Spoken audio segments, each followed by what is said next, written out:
Good morning, everyone. As you can hear, the recording's in progress. It's great to be out here today in Pittsfield.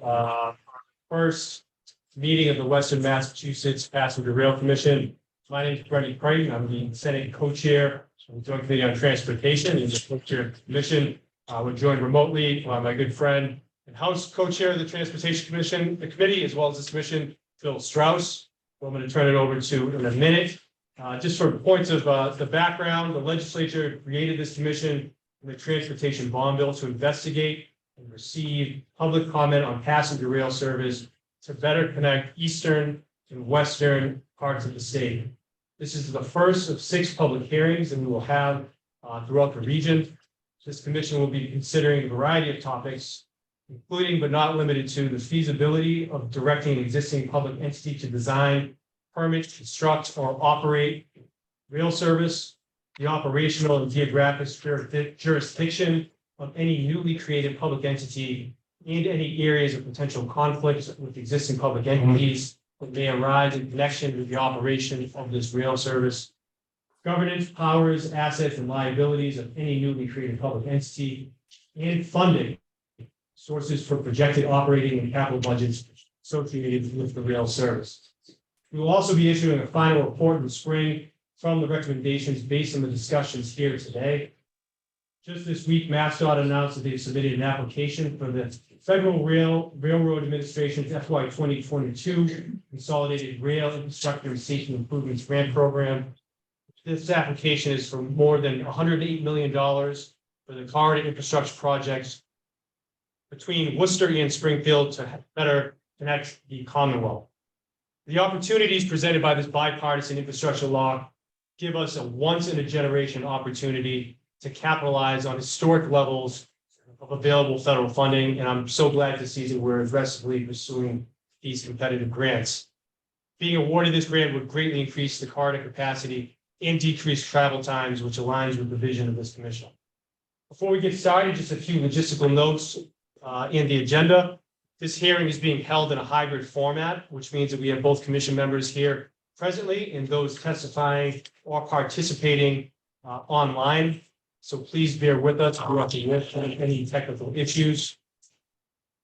We will begin today's hearing with an introduction from each commission member and give members an opportunity to share comments before we open the floor for public comment. If you're here to offer public comment, we respectfully ask that you limit your testimony to 3 minutes once you've been recognized by the chair. Written comments are also being accepted by the commission. Again, we thank you here for joining us. With that, I'm going to send it over to my co-chair. Here he is, Chair Phil Strauss. Thank you, Senator Creighton, and welcome to everybody who's attending remotely like I am today, and I apologize for that, and those in attendance at the center in Pittsfield. My co-chair has laid out exactly from a statutory standpoint why we are here today. This is the first of 6 hearings. These I'll call it super hybrid format, which allows participation, not just viewing remotely by the public and the commission members, is new, but hopefully people will be patient with us on that. The mandate of the commission, I want people to be aware, wherever they are in Western Mass, not just the Berkshires, is more than what people may have in the past thought of as just east-west rail. This is really about passenger rail, its future for all of Western Mass. So there are a number of aspects that we expect the public will provide us views, comments, and information on to advance the commission work. And I would only just note briefly and then turn it back to my co-chair. He did mention the so-called CRISI grant application that the administration filed quite recently.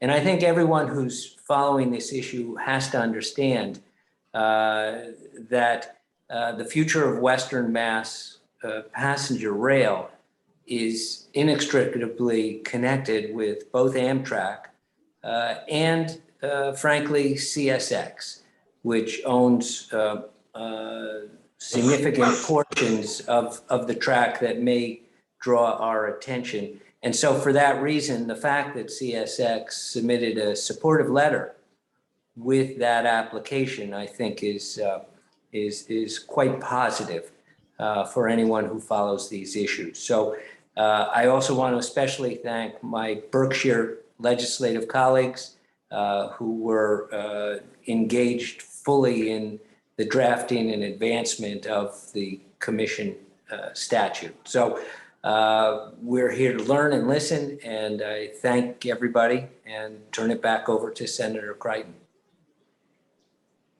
Thank you, Chair Strauss. I'd also just like to thank everyone that's helped us pull together the logistics around this hearing. Obviously, we're bringing folks in from across the region, across the state. So thank you for everyone doing the work on the ground level. I know it's always easy, especially with the hybrid format. So thank you to all the staff that helped with that. Now I'd like to just turn it over. I guess I'll start to my right with my good friend from Springfield. The commission members could just introduce themselves who they're from, and if you feel like sharing a comment, we welcome all of you to do so. Thank you, Senator. Thank you, Co-Chair. It's a pleasure to be here in the Berkshires. My name is Bud Williams. I represent the Representative District in Springfield. And when this conversation first started about East-West Rail, it was Springfield centric. That's what. But there's a gentleman from the Berkshires who sits to my left in the House. Smitty, that guy back there, and he was in my ear every single day, talking about Bud. We're all 413. That's how we label ourselves, but we're 413. And I think we made the case to expand the conversation from Springfield up to Berkshire. And that's one reason why we are here, because your folks were tenacious in terms of making that conversation. And we convinced leadership on Beacon Hill that it was important that we are one unit here. And I want everybody to say 4-1. That's the code word in Boston. Thank you.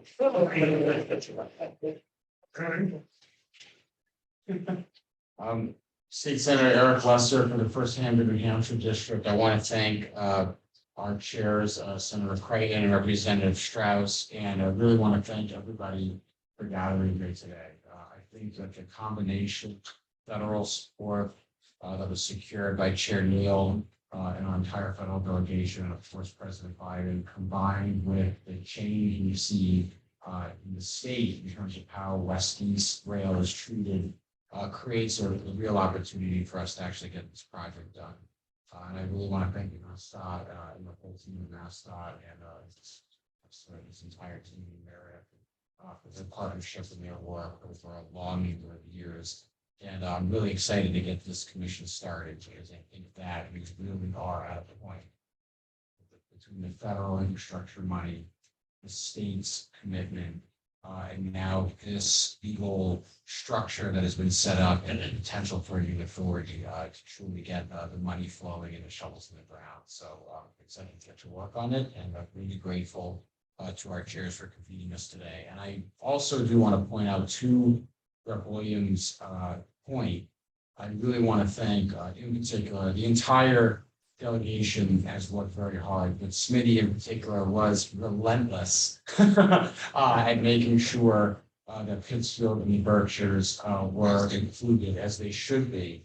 And I think it's important to note that the first meeting of this commission is in Pittsfield on purpose, because it's really about signaling and making clear that the entire state is going to be served by this system. And I know I already said the final point, but the final point that really is, I think, important for all of us on kind of Team 413 to reinforce is that this is not a project for students. This is a project for our entire state. People in Eastern Mass and in the Boston area need this connection just as much, if not more, than people in Western Mass.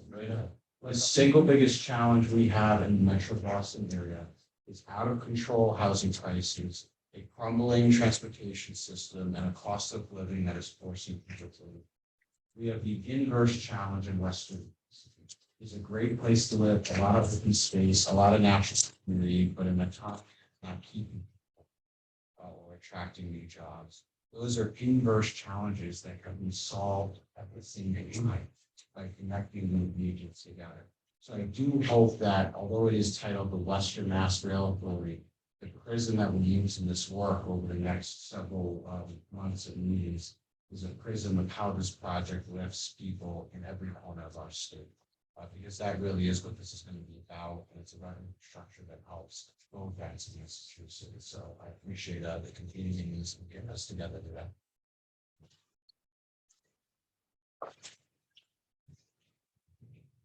Good morning. Meredith Lester, I'm the Rail and Transit Administrator for MassDOT, and I'll just be brief and just want to say thank you for everyone that's supportive of our efforts, particularly with us police to put together the most recent grant application for Christie. There's 22 more learning announced another grant program that we will be yesterday, so we just appreciate it.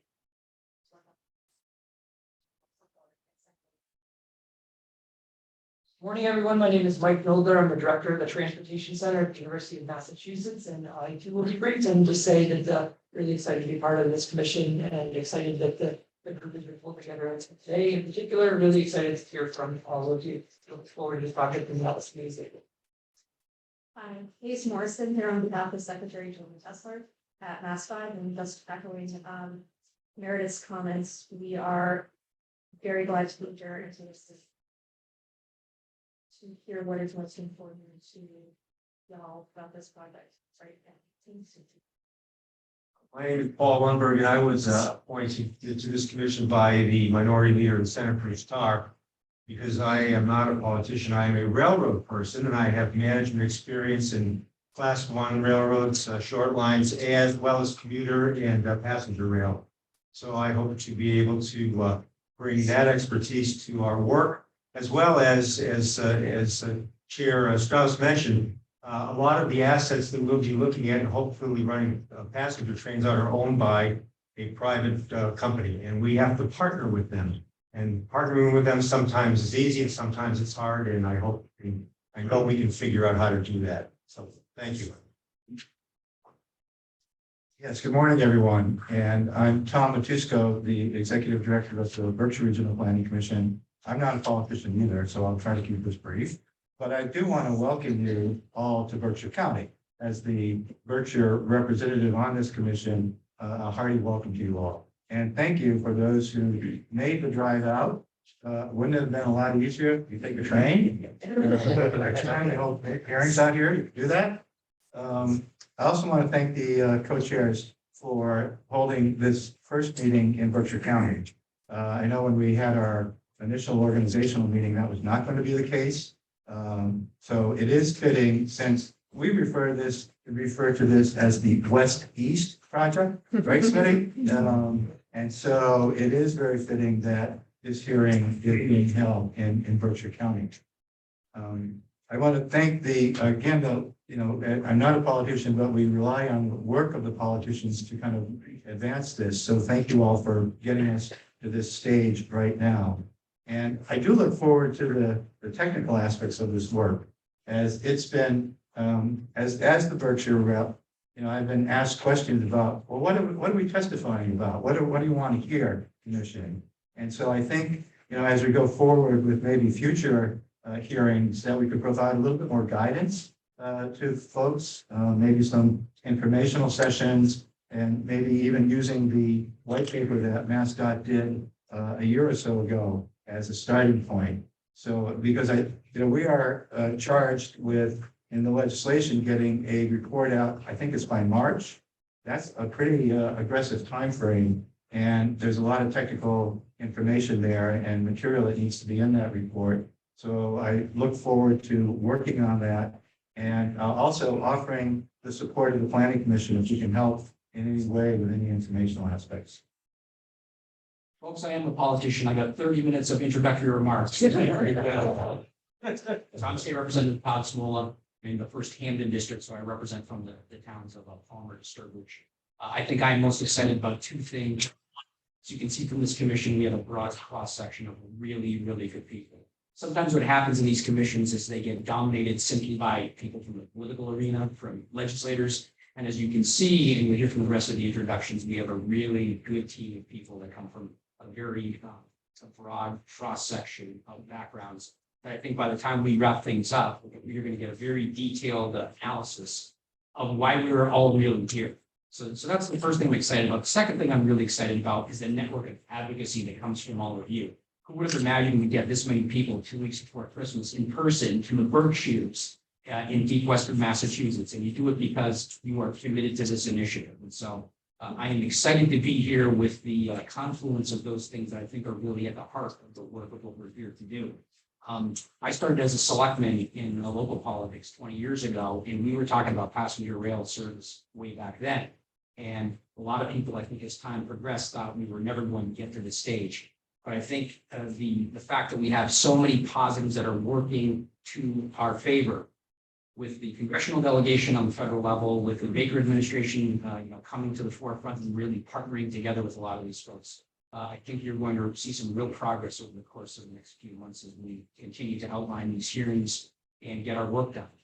And one thing that I really want to make note of is the fact that we want everybody to have a voice in this process. And so I think all of the commissioners, when we had our introductory meeting, we really stressed on many different levels that if you want to participate in this process, we will take any and all information that anybody has out there, right down from local constituents within small rural communities up to professionals from different aspects of business and transportation. We want to hear from everybody so we can take the very best of all that information, incorporate it into what this commission is all about, and really produce something that we can work with. I think as much as people look at this commission and they see this focus on Western Massachusetts, to go to Senator Lesser's point, this has broad ramifications way beyond just transportation across Massachusetts, even looking beyond the borders of our complex. And I think that's where we really need to be focused, not just on the here and the now of West-East passenger service, but what it can open up beyond that. And so there's a lot of excitement here, and I'm happy to be a part of this commission. And I look forward to working with these honorable individuals who know far more about this than I do, but we're all getting an education from this as we move along. So thank you all for being here.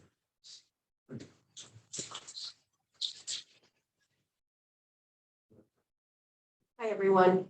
I'm Linda Dunleavy from the Franklin Regional Council of Governments. I do not have COVID, but I do have a cold.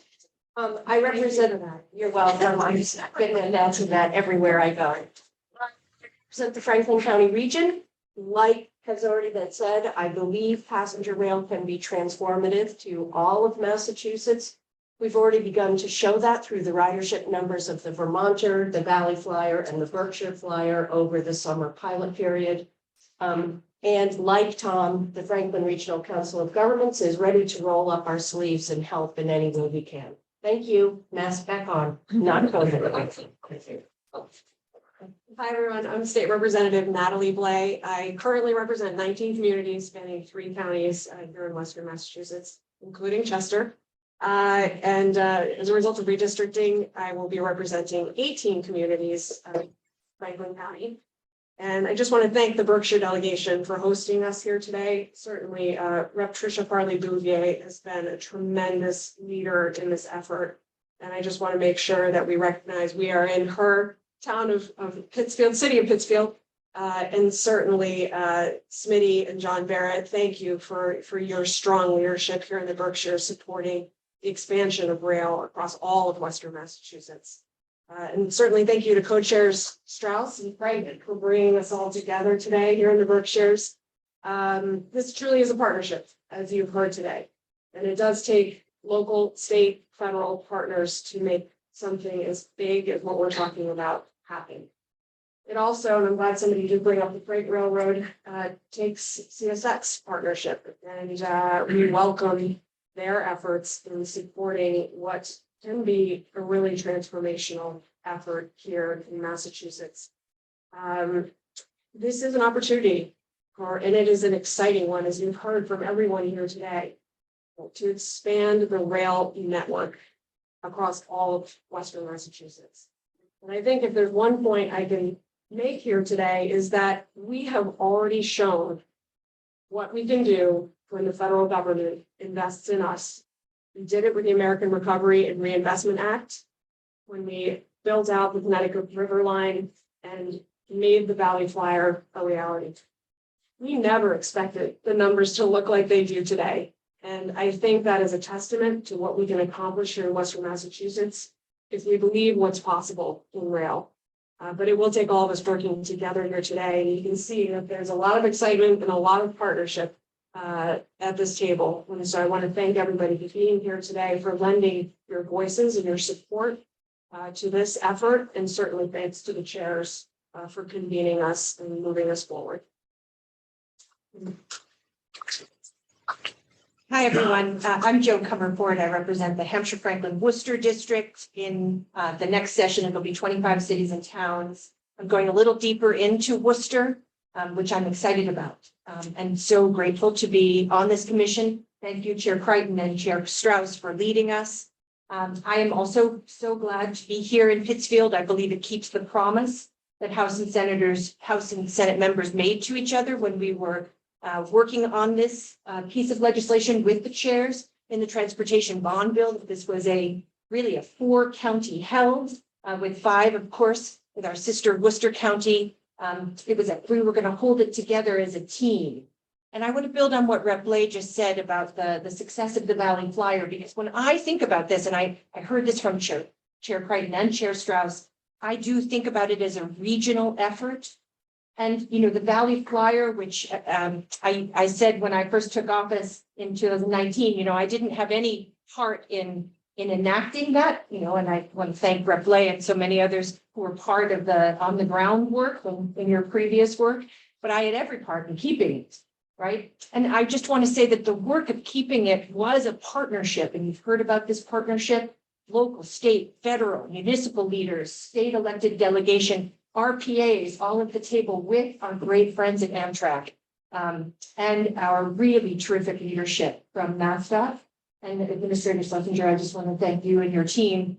That was the sweet spot of the work of the Valley Flyer, which is now a permanent service, that north-south. And I want to thank MassDOT for that leadership and making that possible.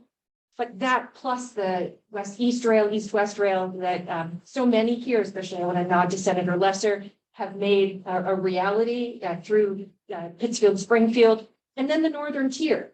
The Northern Tier connecting North Adams, Greenfield, and beyond into Fitchburg. That is a pilot that's currently working its way through quite excitingly. And we do this not because we think it's a good idea, and of course we do. Those of us who are elected officials, we think rail and the promise of rail, as you've heard, is an excellent idea for Western Massachusetts. The chair called it the future.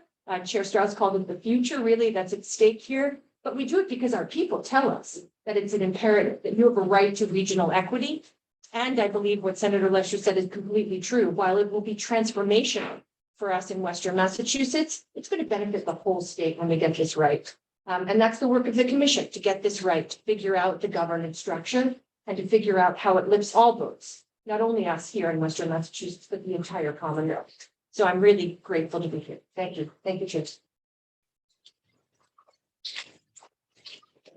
Good morning. I'm Kim Robinson. I'm the Executive Director of the Pioneer Valley Planning Commission. We are the regional planning agency that represents Hampden and Hampshire counties in Western Massachusetts.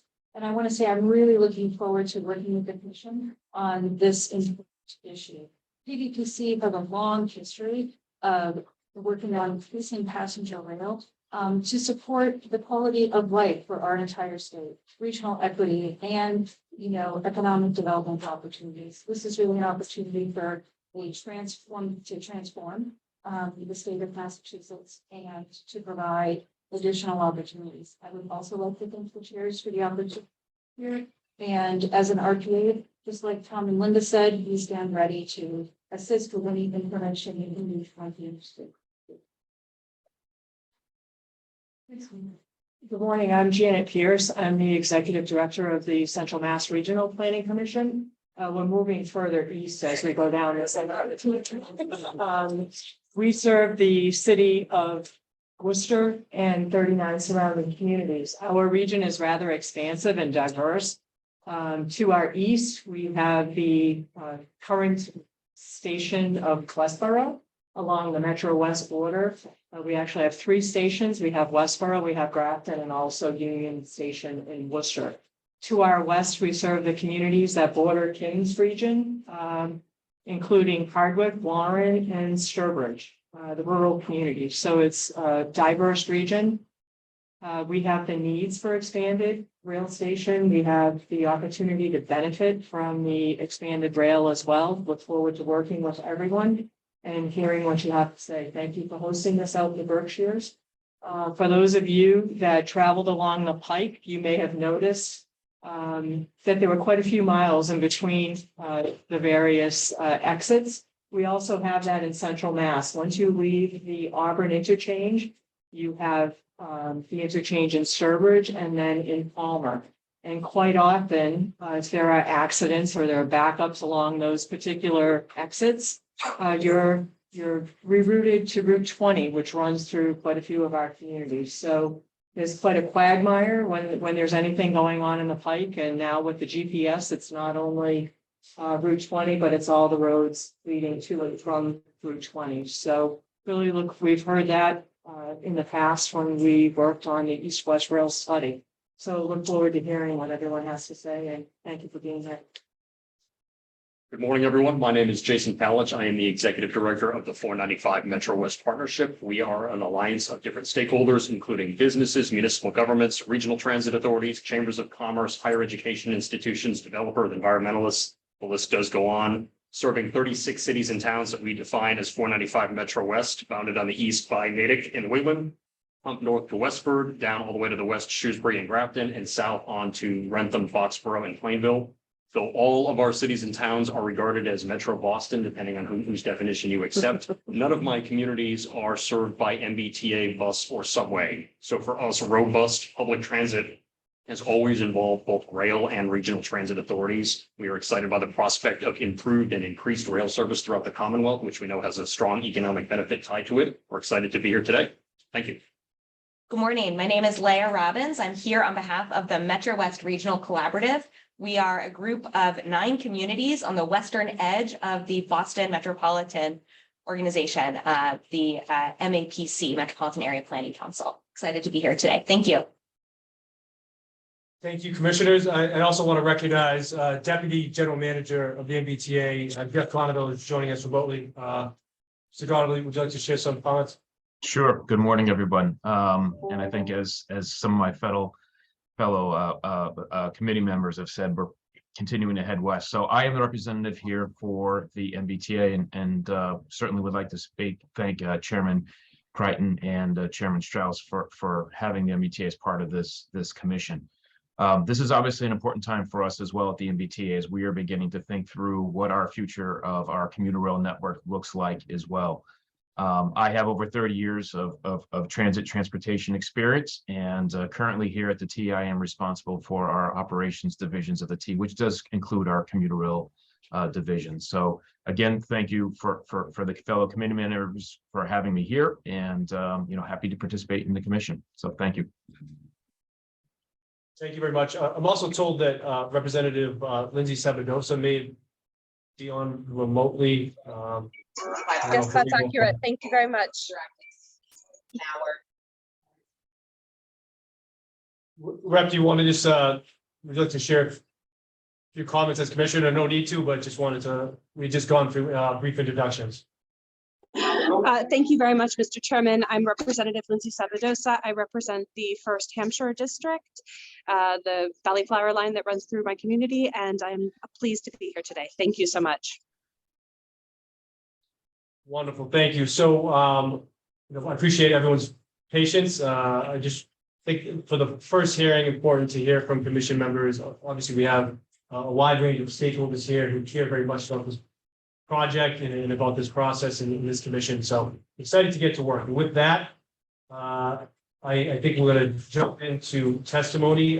We are going to take legislators out of turn. I should also mention that Representative Paul Marks is joining remotely as well. And at this time, I will call up Representative John Barrett to testify. No, I'm not going before the team. Oh, all right, I'm just reading the list, Representative. That will be the. Excuse me, Representative Smitty Pignatelli, come on down. Very popular in these parts. That never happens before, I tell you, Barrett. Well, I've known since high school. He's never deferred to me, so he must be worried about what he's gonna say that I would be coming after. No, thank you very much for being here. It's great to see so many of my colleagues.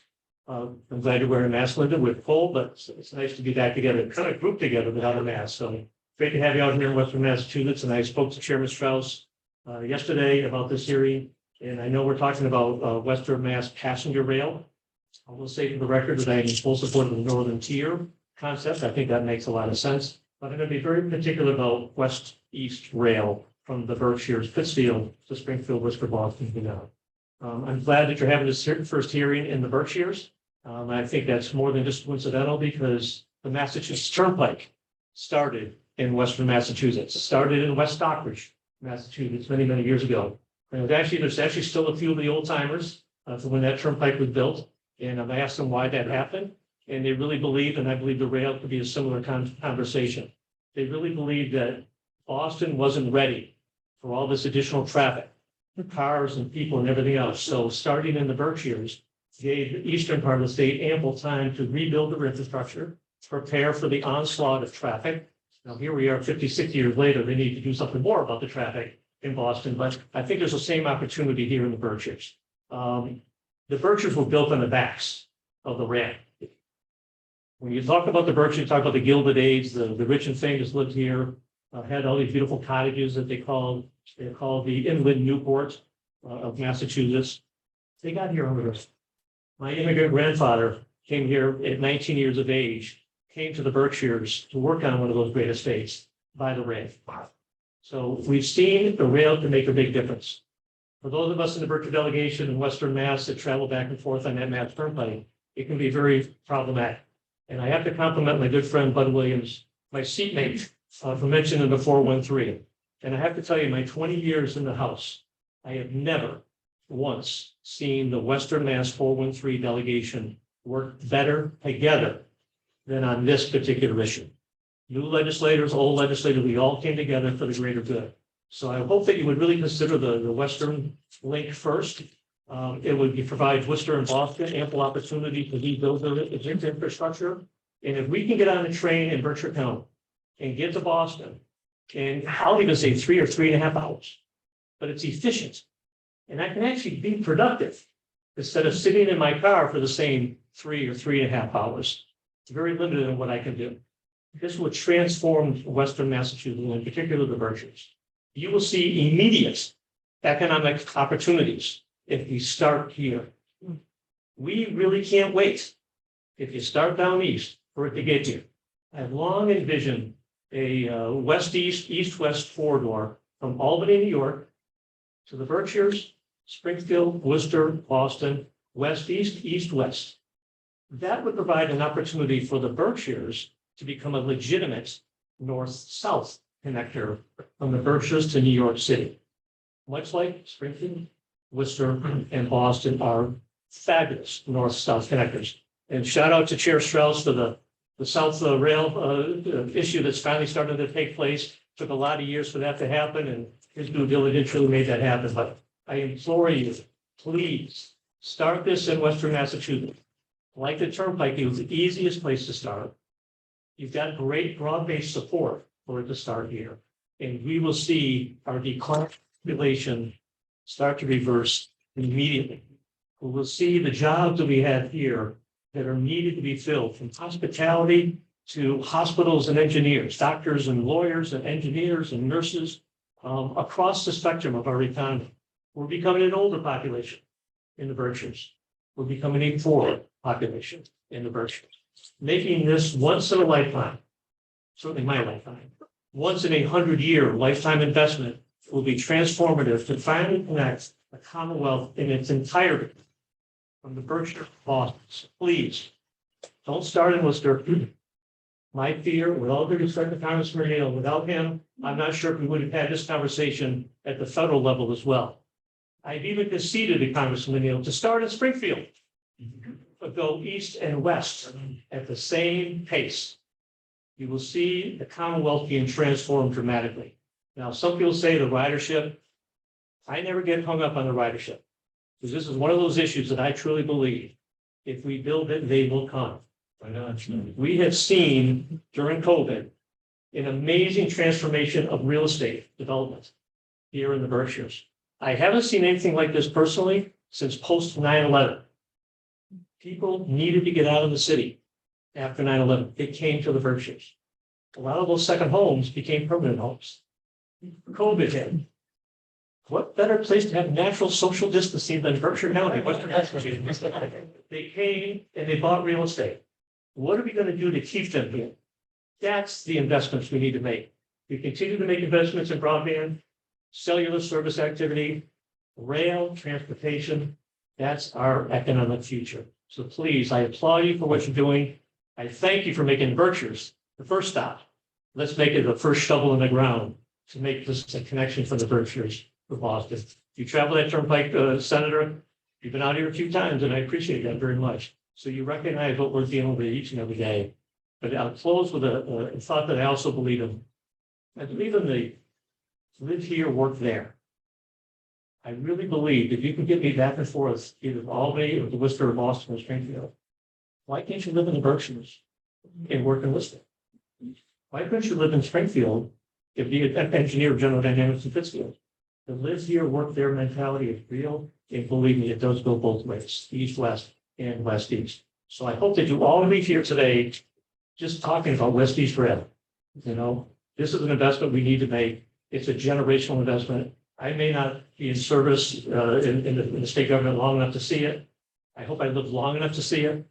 But I think all of my colleagues who I know very well, this is really, and should be more about the next generation than the next election. We have the money in the bond bill. We have the desire to do it. The delegation is working very tightly together. Let's make it happen. Let's start in the Berkshires, and you'll all be very successful. So thank you very much for your time. You're going to hear some wonderful testimony, and I appreciate you taking us on board. But thank you for all your good work. I know you got a lot to do. Thanks. Representative, for your powerful testimony, for your steadfast commitment over many years on this project. It's a tough act to follow, Representative. You're up next, so come on down. I've been following his act since I started working with his grandfather back home to build the railroad. Way back when. Thank you, Chairman Biden, and of course, my chairman, Strauss, who is busy back in his hometown building the South Coastal situation, making sure that that's taken care of. I've been in this business a long time. I've seen the importance of it. I can remember riding with Michael Dukakis on a train in 1983 coming into the North Adams. He says, I can't wait to get through the Hoosick Tunnel. It was 45 minutes of darkness, but he enjoyed it. It's only Michael Dukakis could. But before I start, we wouldn't be here today, I don't believe, for a lot of hard work that's been done. Senator Lesser, you're leaving public service for a while, but a lot of credit goes to you. It was a year ago in November 17th, 5 years ago, November 17th, my first day on the legislature, I'd been sworn in. And Smitty, of course, called a meeting of the delegation, and we wanted to talk to Senator Lesser, who had filed a bill the previous year, I believe, that was vetoed by the governor, that would have created the link from Springfield to Worcester, Worcester to Springfield. He was adamant that he wanted to go ahead with it. We sat him down, we had a good conversation with him. If he hadn't had the ability to see the bigger picture and see how important it was for that final link from Springfield to Pittsfield, I'm not sure we would be conditioned. I really mean it. Political infighting, we've all been part of it. Thank God I'm a public servant and not a politician. But in any event, it happened. And Senator, credit goes to you. And when they write your obituary, which I hope will be far away, they'll say, this guy got it going. And also, even Governor Baker, who had vetoed, I believe, your first plan at that time, changed his attitude. It wasn't easy. Congressman Neal played a very important role in it, as did we as legislators in the western part of the state. And he deserves credit in getting this all together in the heat that he took for doing it. But I think what we have to look at here is the impact rail service will have. This isn't about bringing tourists from outside the area. This is about the future. I never thought I'd be standing here at this point in time. But it isn't any crazier than when we proposed an idea in North Adams that said we were going to save the economy and we were going to do it by building a museum of contemporary art. It was crazy. Is it any crazier than having Kusavisky appear before the governor and say, hey, I want some money to build this great music festival out in Western Massachusetts, and I'm going to attract some of the best in the world. Crazy ideas work. They work if you have good people behind it. And I think this idea is not only crazy to many, but it is doable to us. In Berkshire County alone, prior to COVID, we had a situation, we were the only county in the state of Massachusetts that had to import people to fill the jobs that were open. We were one of two counties, Franklin County and Berkshire's, was the only two counties in Massachusetts that saw their population goes down in the past 10 years. When I was a county commissioner many years ago, the population of Berkshire County was 143,000 people, 46,000 people. Today it's 123 and going down. The only salvation to the far west, and Franklin County and the other areas, Hampton, Hampshire, is going to be a terrific rail system that will work. This will work. It's going to take money, it's going to take time, and it won't happen overnight. But I believe, as Representative Pignatelli said, this is a generational type of situation. You are going to be the ones that are going to make it happen. And I say you, the members of this commission, that are going to bring the ideas together. And what is good about this legislation? You're going to look at a couple of other things. You're going to look at the northern tier that I had promoted many years ago and gave up on, but Senator Milford came along and picked us involved in getting back. It is so important that you look at this, and I'll tell you why. Because it's going to take years to get this west-east, east-west situation going on the Springfield side. Think about what you have in the northern tier. Rail service, passenger rail service stops in Fitchburg, Massachusetts, coming west.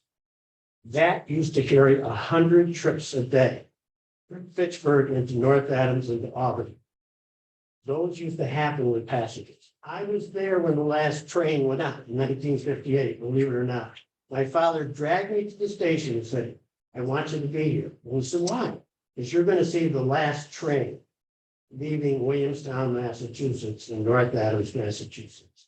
It's all of it. In the Budliner, I think there was 5 people getting on it.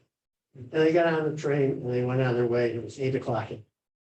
I'll never forget that, because I wanted to be there like I wanted to be getting something, but not the right thing. That's why we have to look at that. And I beg of the commission, as Representative Pignatelli look at, not as an alternative, but as the detour to getting to the final finished project. I believe that the northern tier can be put in business in less than 18 months. The track is there, it can be used, and it is never going to be, nor should it be, the superhighway that we need in the rail business. But in the meantime, we in Berkshire County cannot wait 8, 9 more years for this project to possibly be done. We have to look at that alternative. And when they see the success of it, and what can happen with it, I think it'll boost the chances of the east-west rail as proposed. So I thank you for your commitment to this, and everybody that's sitting at this table, there's no doubt in my mind you're committed to. It is not only Western Massachusetts and Berkshire County, it is the state of Massachusetts. What we can do for the rest of the state we can get that damn traffic off of Route 2, off of the Mass Pike, and all the environmentalists out there should be sitting at this, out in this audience saying, we've got to do something about the emissions that are going to our air, into our air. I sit at Concord Circle sometimes for 45 minutes. Concord Circle. It used to be, I'd said it, be sitting on, in Fresh Pond, but now it's out there and it keeps going further out. We used to stop in Framingham, now it's Worcester, now it's out to wherever. It keeps piling up and it's getting worse. So I thank you for your service, Mr. Chairman, Mr. Chairman. I thank you for your commitment, and if you guys don't bring it home, I'm gonna be all over you like a cheap suit. Thank you very much. Thank you, Representative. Thanks for your testimony and your many years of work on this as well. We are also joined by Rep. Trish Farley Bouvier remotely. I don't know if we can highlight her to testify. I should say, we appreciate folks joining us remotely. I know a lot of people really wanted to be here in person, but we felt as a commission, we really wanted to get these hearings up and running so that we'd have our time to finalize the report and get recommendations in place. I can circle back to her too if it's. Now, I'm right here, Mr. Chairman. Thank you so much. Is the audio okay? Yep, we can hear you loud and clear. Thank you so much. I do thank you, Chairman Crichton and Chairman Strauss and all the members of the commission. You know, when I look at this audience and hear from all of you this morning, it's really quite heartening to see all of you in my hometown. And truly, I'm really very sorry to not be joining you, to be able to welcome you in person to Pittsfield. You know, quite honestly, it's my policy that when you come to my district, I take you to lunch. So I guess that's not happening today, but it would be one heck of a lunch bill. We'll have to take a rain check on that. But I'm actually here in our nation's capital with colleagues at a conference, including my partner in Pittsfield, Senator-elect Paul Mark. And if it weren't for the previous obligation to be here, I certainly would be with all of you today. Consistent, reliable, and affordable rail service connecting Pittsfield to Boston and Pittsfield to New York City and everywhere in between has been a dream for my district, community, and our home for years. So seeing this commission come to fruition is a really exciting milestone. And the fact that our goal of Western Mass Rail to provide rail within our region and to connect us to the rest of the state is just the right balance. I'd really like to be able to tell you a story, if you don't mind. It's a small story, but it has sort of informed me along the way in my time in government. And it's about a busy street, a school, and kids trying to get to that school. The street is Holmes Road in Pittsfield, which some of you may have traveled on today. You'll remember it if you did travel it because it's got that bridge that is one lane is shut down, and Meredith knows it pretty well.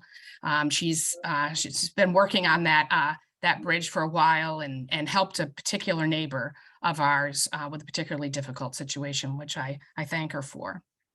On that road was crosswalk. And during some budget cuts years ago, long before I was in government, there was some conflict between city departments on who is supposed to provide the traffic guard, the crosswalk guard for that crosswalk. And so the crosswalk guard was eliminated.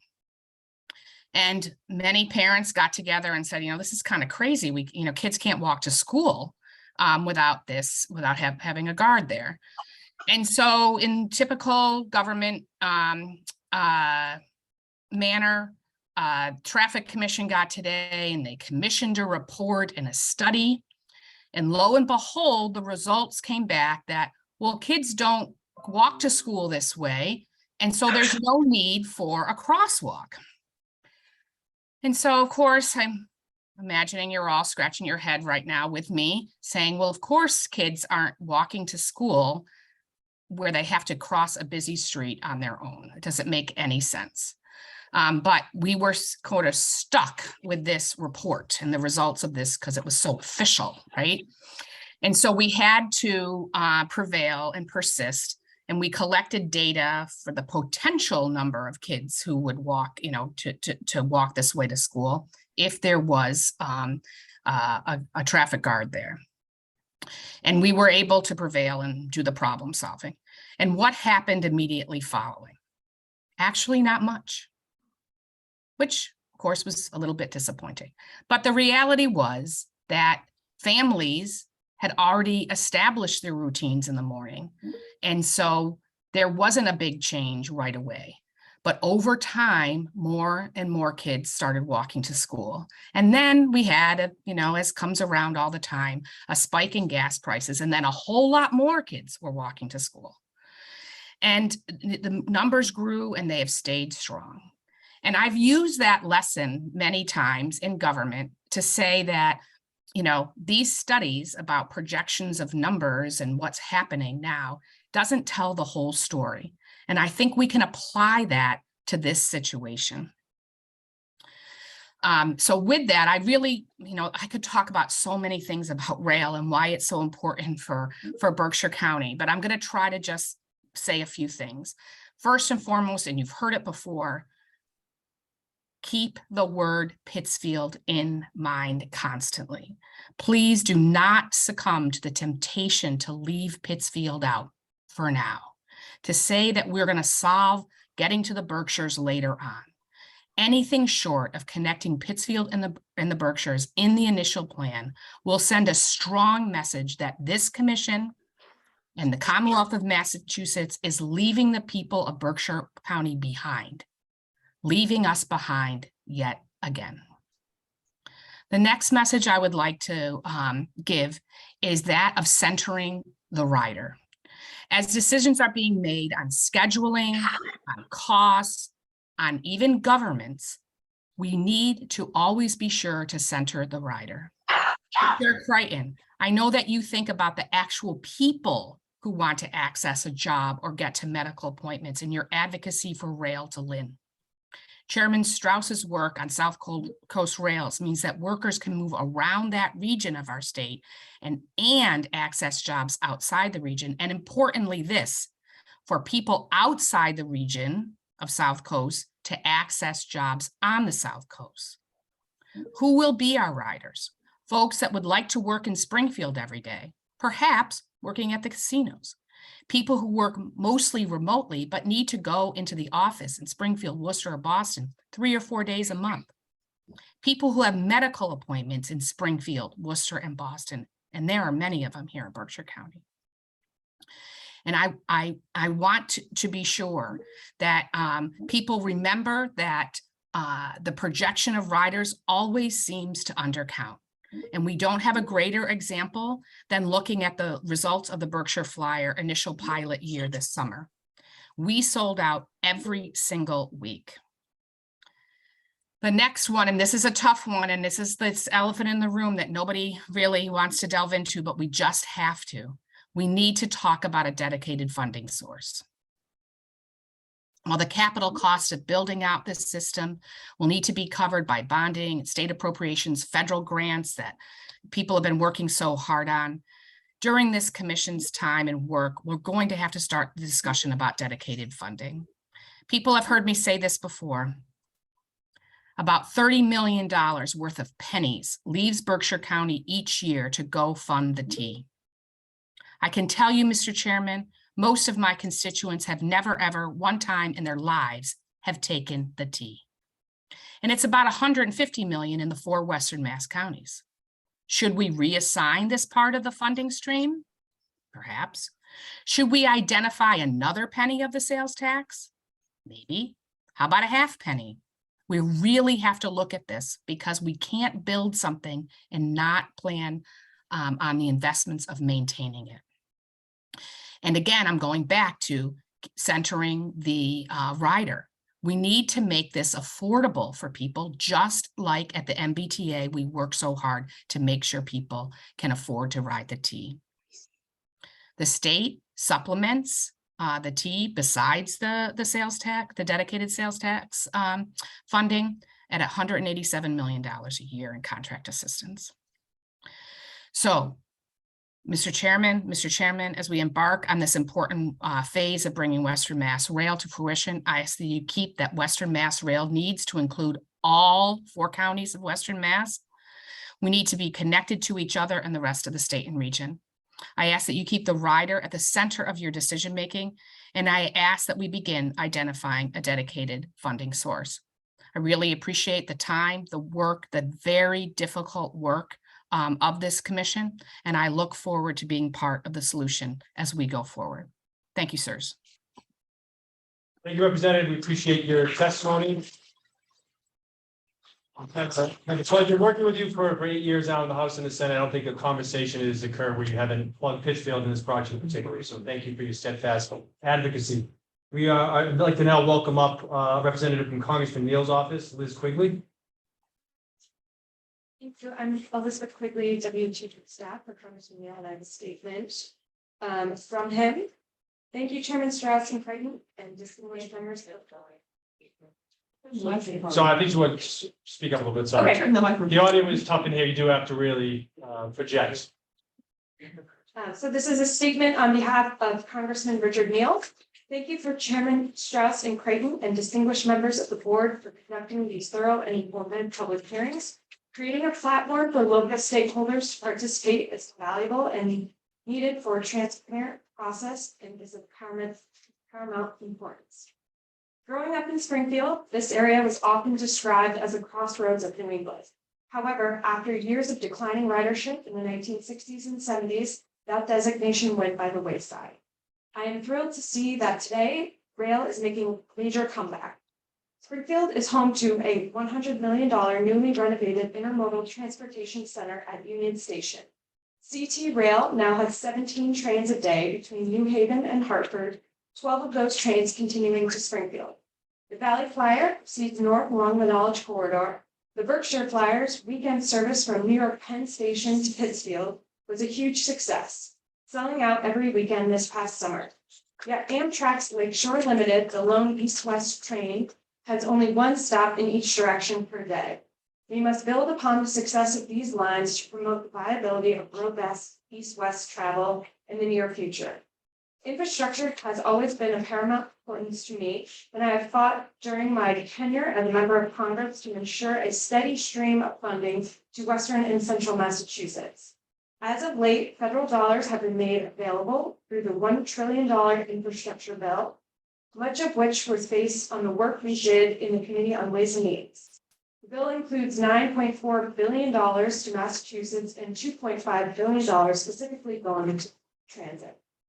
Amtrak will also receive $66 billion nationwide as a result of this legislation.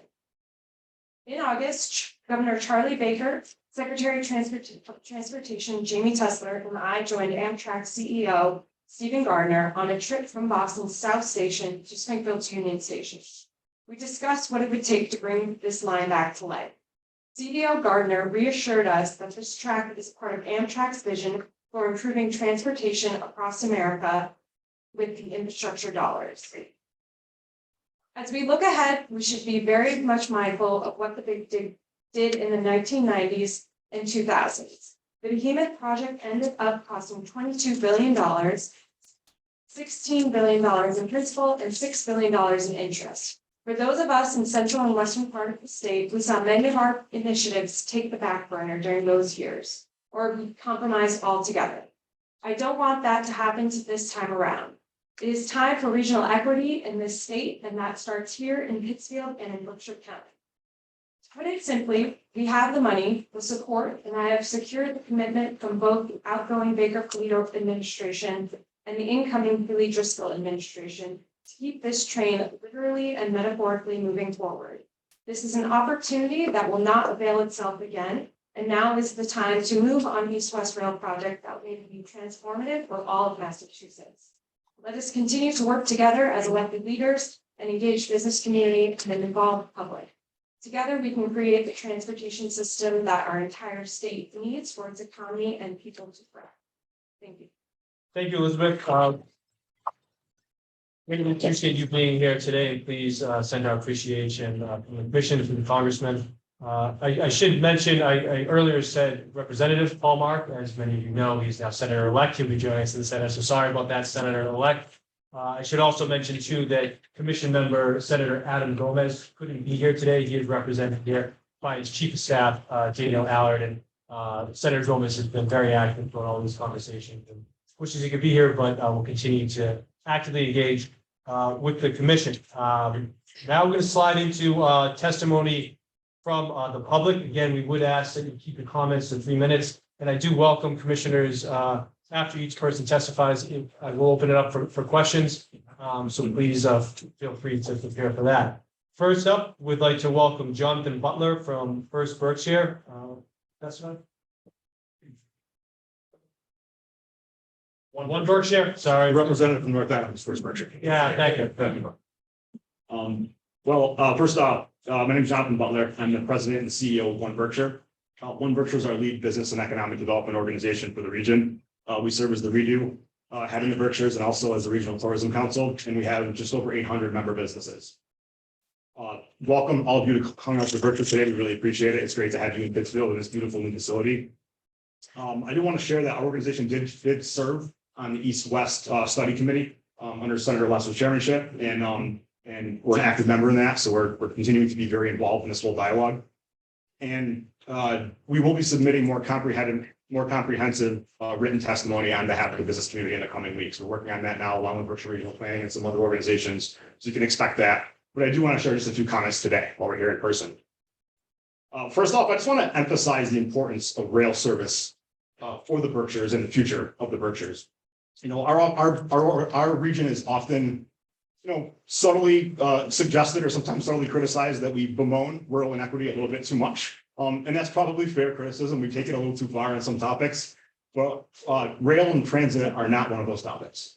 The Berkshires remain effectively divorced from public transportation in the way that it's experienced in other parts of the Commonwealth.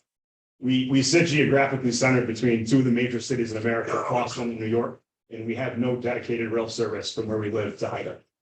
We sit geographically centered even more closely in proximity, under an hour actually, to each between both Springfield and Albany, significant economic centers that could make big differences connectivity-wise with the Berkshires, and we have no direct dedicated rail service to either. I'm saying this to emphasize that when we talk about regional equity, it is barriers like this that leave us at a constant, now multi-generational disadvantage compared to other major jurisdictions. East-West or West-East, stay in alignment with the representative from Lennox, our dean of the delegation, all the way to Pittsfield, as was recommended by the East-West study, is a generational project for us, as our members of the delegation have already mentioned, that would represent potentially the greatest individual infrastructure investment that could be made to address a whole litany of issues in the Berkshires, from housing and economic growth, all the way to equity and quality of life. And I would reiterate that, you know, we agree completely with Senator Lesser that this is a statewide solution, West-East Rail, and it will alleviate pressure on the eastern Mass side of the state while addressing significant barriers that we face here. One other point I want to make, it's important to note that the visitor economy out in the Berkshires has really become, in many ways, the backbone of business out here. It interconnects with all of our different sectors. And as demographics of our visitors are changing rapidly, their desired form of transportation is also changing. So as baby boomers are becoming millennials and Generation Z is becoming a bigger portion of those visiting the Berkshires, their idea of how they're going to get here is an ever-evolving thing as well. So we actually fear that one of our healthiest sectors is at risk if we don't address that changing demand for how people are going to find their way to the Berkshires to enjoy the afterlife.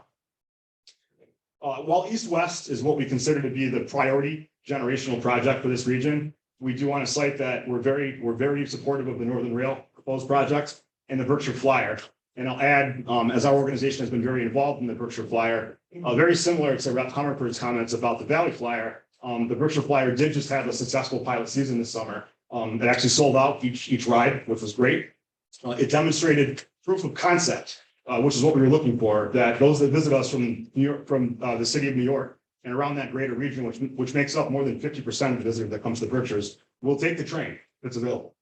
And like the Valley Flyer, it really was a team effort between Mass DOT, the city of Pittsfield, Senator Hines' office, the Berkshire delegation, Berkshire Regional Planning, One Berkshire, and several a regional transit authority, and several others to make that work. It was messy. It wasn't easy. It took several years, but that proof of concept that was demonstrated needs an authority to operate it, not a collaborative. The last point that I'll make is just that while we're not experts on any of this, as we get into the semantics of a rail authority, at this time, to the best of our current knowledge and working with our partners, we believe that Amtrak should operate these services.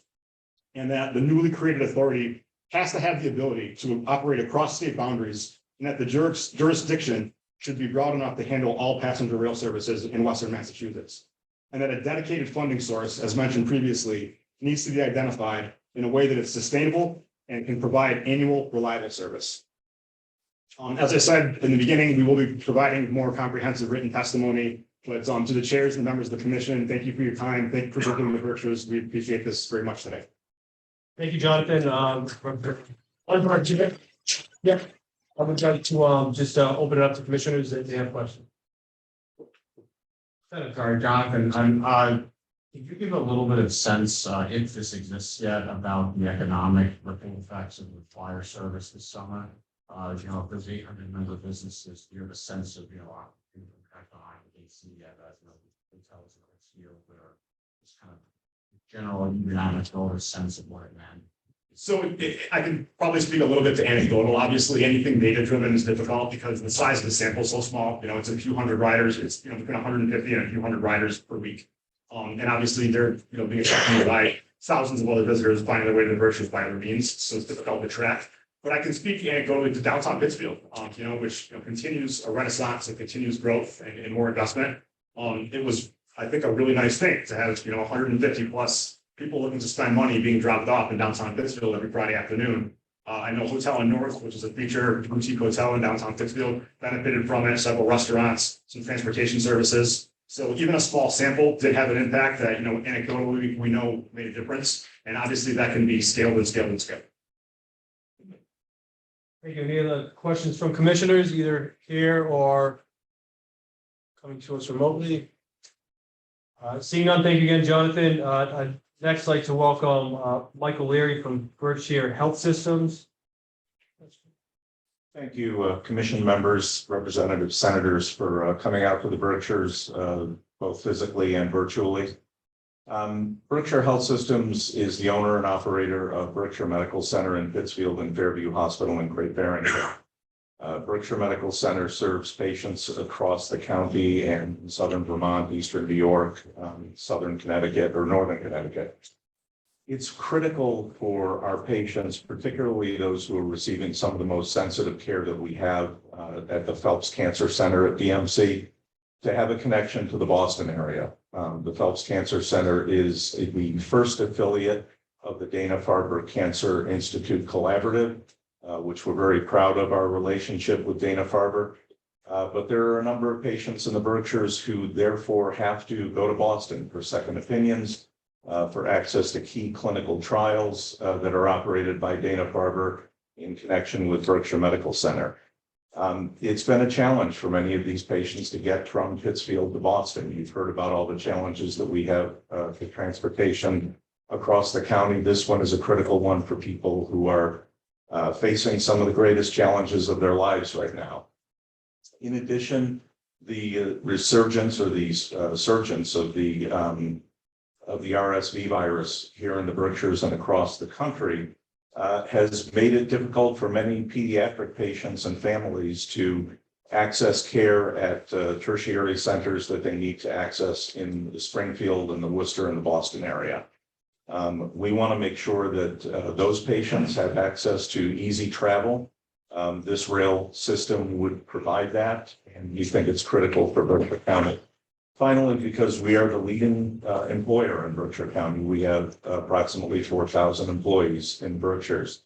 It's critical for us to, I'm sure you all know of the staffing shortages that hospitals are facing across the state and across the nation. Our recruitment efforts here have been doubly difficult. We're not connected to a metropolitan center directly. A lot of providers want to have ease of access to New York, to Boston, to Springfield, to Albany. This would greatly help our recruitment efforts when it comes to providers and other staff members, nurses, licensed practical nurses, certified nursing assistants, and others that are critical to the operation of healthcare here in the Berkshires. I thank you for your consideration and thank you for coming out to the Berkshires for this important hearing. Thank you, Michael. We appreciate your testimony, and sharing your expertise in the public health field. I would open it up to any commissioners that have any questions. Thank you again. We appreciate your testimony. Next up, I'd like to welcome Robert Malnati to the RTA. Robert, good to see you again. Good to see you. Thank you for coming to the Berkshires. I'm going to be short and sweet. I'm the administrator of the Berkshire Regional Transit Authority. We do public transportation, fixed route, air transit services for all of Berkshire County. Williamstown to the north, Great Barrington to the south. We have experience dealing with Amtrak on a daily basis. They drive right by our building. We have the intermodal center down in downtown Pittsfield. We also have a maintenance facility down in Downing Parkway. The intermodal center is ADA accessible. We have an elevator that goes from the rail platform to the concourse level. It has restrooms. It has a coffee shop. It has later evening service sometimes. The structure is there. We deal with Amtrak, Chicago, Boston, Boston, Chicago every day. The infrastructure is there. The people are there in place. Amtrak is money. And as from Lennox stated also, let's connect the two major metropolitan areas. Connect this capital of New York, got New York City, got Albany. You know, it's a mere 50 miles, a little farther west, to the other capital, which is going to be Boston. The infrastructure is there. You've got population density that you're going to need, and you also have deployment centers. How many people go from Pittsfield to Albany every day to work? I don't know, but this would certainly open up that corridor. So instead of stopping at that state line, what do you do with the train when it gets there? Are you going to turn it around, head it to Springfield, or are you going to send it to Albany where it's a major hub? That's all I have to say. Thank you very much, and I appreciate you being here. Thank you, Robert. Any questions from members of your committee? Seeing none, thank you again. Thank you. Next, I'd like to welcome Alice Bojanowski from North Adams. Good afternoon, commissioners. I'd like to tell you that I took transit this morning. They 3 buses. The buses were full, and it wasn't only because they were free today. There were a lot of people there. A woman sat next to me, asked me to ask you guys, whoever, for buses on Sundays as well.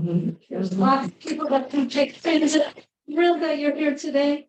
I am all for the West-East transit for the 413.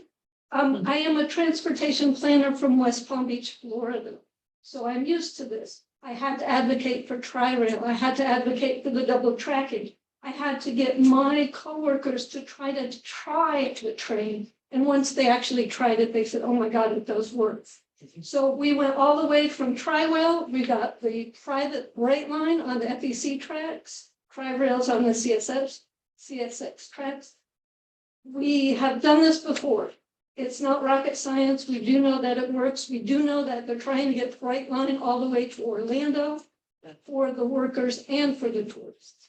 So I encourage you to keep up the great work. I'll keep riding the trains and the buses. Thank you. And if you build it, it will come. So thank you for being here. Question from one of the commissioners, if you don't mind, just coming back to the mic. Sure.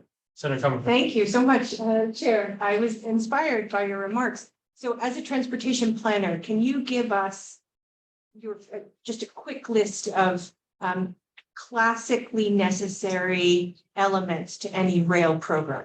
Sure. What I have discovered, I'm also now retired in North Adams. I have a great fixer-upper. Economically, I want to tell you that in West Palm Beach, my house went from $300,000 to 800,000 after only 3 years with the train, passenger train down the street. So the people that bought my house were very interested in having that access to passenger trains. So there's the economics. But of the service itself, like what does the service have to look like? Brightline sells different classes of seats. And you can get different classes of beverages and refreshments depending on how much you pay for your fare. Tri-Rail, as long as it got people to work on time, people would take it all the time.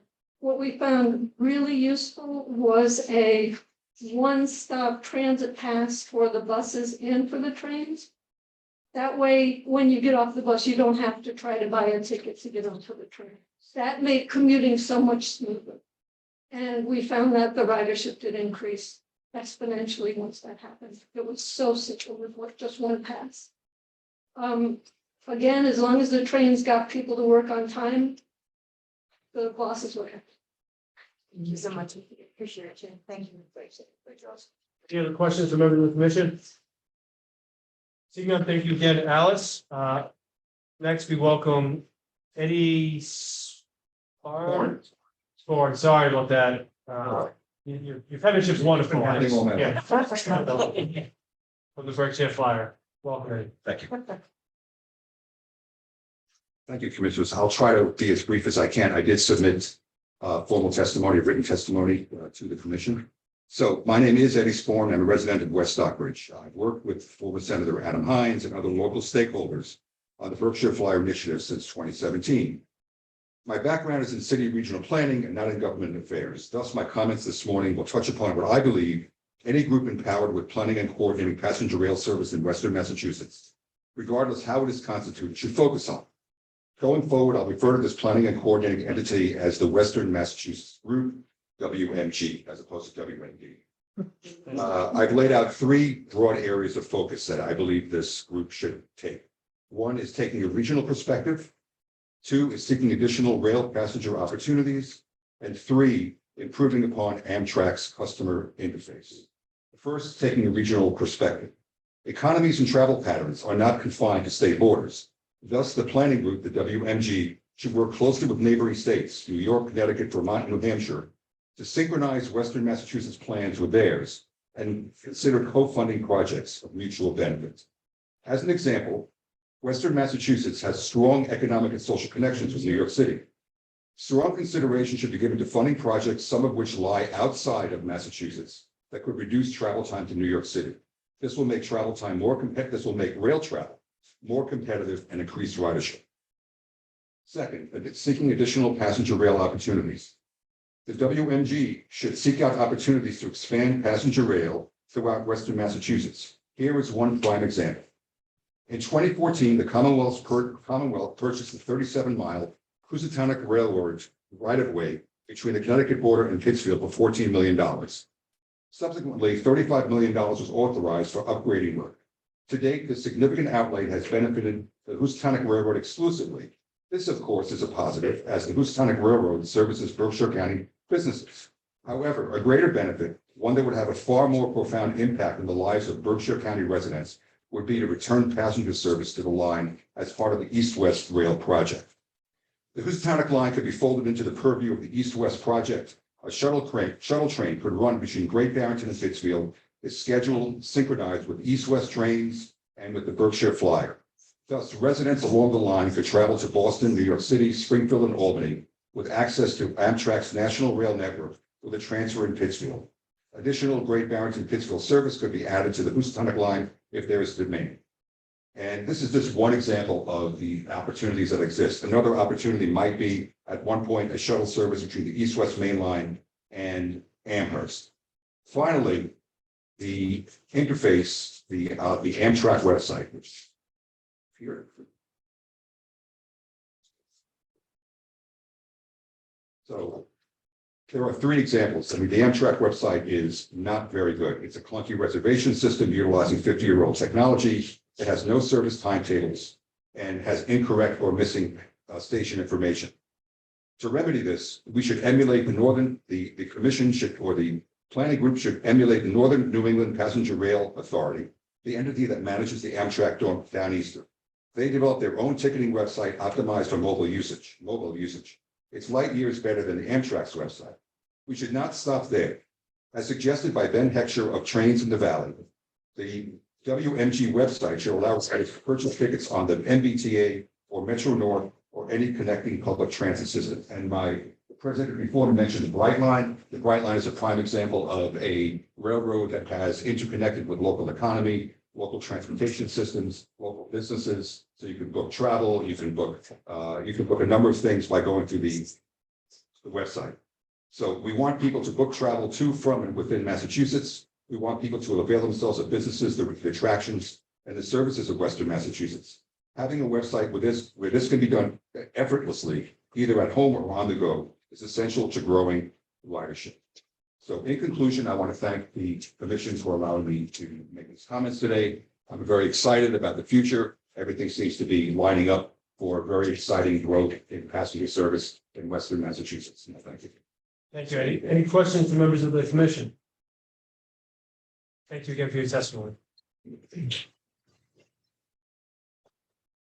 Next, I'd like to welcome Ben Hood from Citizens for Palmer Rail Stop. I just want to say right away that I'm not going to be talking about Palmer because we're in the Berkshire, that I think it's very important that all of you out here for. But I thought I would just mention that as an activist, I started 7 years ago as a train activist for Arndown, which used to have train service back until the 1970s. And then it went away and it never came back. We do have lots of freight rail. We have freight rail. We have it going south to Canada and down to London, Connecticut, and we had it on the CSX line. So I sort of transitioned into an activist for public transit, and I have all these affiliations with BBTA or local town boards that are official and that try to get things working for people in a local area. But I just want to mention to everyone out here in the Berkshires that we're a very similar region. We're actually in one of those areas on the highway where we do have a stop, Palmer.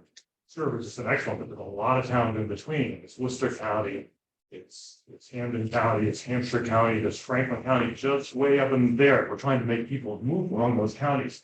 There's thousands of people who take a van service called the Playboy Connector in that region to get to the things that they need to improve their health, to get to work, primarily get to work, and to get food. And so think of transit and transportation as a connection between systems. And so this east-west rail line is very important to put regions like the Hilltown, central Massachusetts, into a system that works for them to get to what they need. And I'm thrilled that this commission is moving in what I consider to be exactly the right direction, which is to consider all of these elements and put together the best thing that will govern that, make sure fares are affordable, that people can get from Springfield to a rural area or a rural area to Worcester. And then once we have that, people's lives are going to be made much better. So the two organizations which we have regionally, which I just want people to be aware of, there's the Western Massachusetts Rail Coalition, which consists of a team from Team Chester, Palmer, Citizens for Palmer Rail Stop, Ben Heckscher, and Trains in the Valley. And there's also the train campaign out here in the Berkshires as a member. And it's also the Western Massachusetts Transportation Advocacy Network, which really brings together a lot of people who are working with social services, how to get people food. So, the Food Bank of Western Massachusetts, town officials or in housing. There's all kinds of needs, really strong social needs in our part of the state. And without better transportation, they're not being met. And so I hope the commission is moving to create an entity that would be able to really, focus on that issue too. Thank you very much. Thank you. Any questions? Okay, thank you again. Next, I'd like to welcome Richard Holzman, PVPC Commissioner from Chester.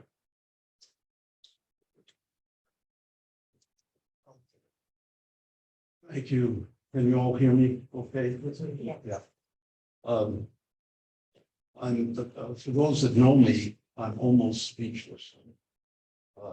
Because so much has been said before that I completely agree. There's not one element that bears repeating. because it's been so well said by the people that have spoken before me. But I'd just like to point out one item of historic significance. That Chester, 25 miles east of here and 25 miles west of Springfield, is in the top 3% in significance for all national historic landmarks. The Keystone Arches and the railroad station, because they were so significant in the economic development of this nation. Then, as now, there is that opportunity. There is this passionate moment that has to be seized. We have to do it. Smitty is absolutely right. It should start here because it's relatively easy and inexpensive to start from here. It's more efficient and it can be done, I don't want to say overnight, but in, somebody mentioned 18 months. I think it can be done less, and I don't know what I'm talking. Okay, I just know with the kind of leadership that we have from Senator Lesser, from Smitty, and all you people that I know, who I've heard about, this is the moment. This is the historic moment, incorporating Albany. And we will have a greater metropolitan area if you include Pioneer Valley, Springfield, Hartford, Albany, Knowledge Corridor. I think the number is close to 3 million people. I think the number in Boston, in the metropolitan area, in a very small geographic area, 3 million. It is unsustainable with climate change and the challenges before us with climate change. I have said my mantra is inland and upland. We've got to reduce the pressure on these highly dense urban areas on the coast of this country. So thank you very much. I sense real passion here. And I'm looking forward, not for other generations, but for me. That's where I get selfish. I want it done sooner rather than later. I'm 82. I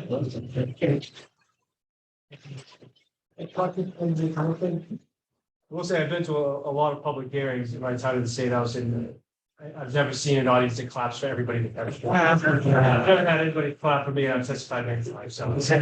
Dream for. Next subject. Yeah, I don't know if it's the culture out here or, yeah. I might testify just to get a round of applause. Next, I'd like to welcome. Yeah, at the end, thank you. Thank you, Commissioner. Next, I'd like to welcome Melissa Costin. Testify. Good afternoon. We're excited because we don't get these opportunities when you actually come to us. So, hi, my name is Alyssa Costa. I'm a Pittsfield resident, which is why I'm super excited that you're here. And I'm a community engagement consultant that specializes in working with vulnerable populations. So there's a few things I want to hone in on that are really important. Some have been said today. Centering what you're working on the most vulnerable populations means that you solve problems for everyone. So when you're talking about formerly incarcerated individuals who can't drive, who are looking for work in Springfield, and they can't get there because there's only one bus that goes to Springfield every day, and it certainly doesn't get there at 9 a.m. And that bus costs $26. Never mind the train. Can't even talk about that, right? The same thing, I used to work in Albany, and I traveled down to New York City for work on a regular basis on Amtrak, of how convenient it was, as Representative Pignatelli said, to be able to do work on the train and work. And so when I moved to Pittsfield from the Albany area, I thought I'd be able to take a train to Boston to do my work. And I can't do that. But I think that if you solve for people who need healthcare, who need jobs, who make much less money, it'll be easy for me and them. And so thinking about those folks who have typically been disenfranchised and left out of our transportation planning. Here in the Berkshires, if you don't have a car, you are stuck. When I moved to Pittsfield, I worked in Albany, and I took that hour commute every day. And that was my only option. and I had a car, but when gas was $4 a gallon, I would have really loved to train. So please make sure you're connecting all of the north, south, east, west, because that's where the opportunity is. I also want to make sure that you're listening to the most diverse viewpoints as well. We have a lot of transportation experts and you have the politicians and all the folks that care about the broader, bigger economic development pieces. But getting the most diverse viewpoints, bringing in people specifically who are disabled, who are older, who can't drive, who are struggling economically, will give you better data in making your plan. And finally, just talking about costs and scheduling, again, $14 one way to Albany on a bus does not work. You make $14, working 2 hours in order to just get to and from work. So any money that you can make sure is available to make the cost of this rail as affordable as possible will mean more ridership, which means in the end, it's more sustainable. So thinking about all those things, centering that thought process and saying, who is not at the table today or tomorrow? Who is not here making the decisions with us and bringing them in? Because they'll help you solve all those problems. Thank you very much. Before I forget, I want to thank the co-chairs of this committee for working to pass the Worker and Family Mobility Act, because you solve other transportation issues here in the Berkshires that are very important. So. Any questions from members of the commission? Yes, absolutely, Representative. Alyssa, I just wanted to thank you and Alice before you, and certainly the BRTA for flagging how important it will be for this governance structure to take interconnectivity into account as we're trying to move people to and from these trains. Because as has been mentioned, we are lacking service here, public access to public transportation. So investments in our RTAs will be critical as we're trying to make these connections for people. And I do just want to thank you for encouraging us to center those voices in this conversation. Thank you. Thank you, Representative. Members of the commission. Great. Next, I'd like to welcome Melissa Rosen. Welcome, Melissa. I'm going to stand at the microphone, even though I'm not sure that it's works or anything. I think it's more for Zoom. Pardon? More for the folks on the Zoom. That's fine. That's fine. First of all, thank you all for coming today. I really appreciate it. I moved to Pittsfield 5 years ago to retire, but I didn't retire until last year.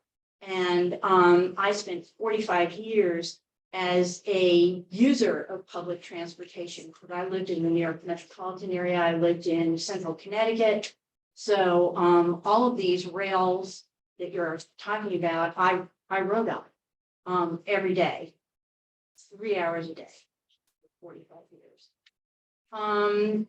What I'd like to say today is please take a look at the website for Metro North Long Island Railroad, because they have a map.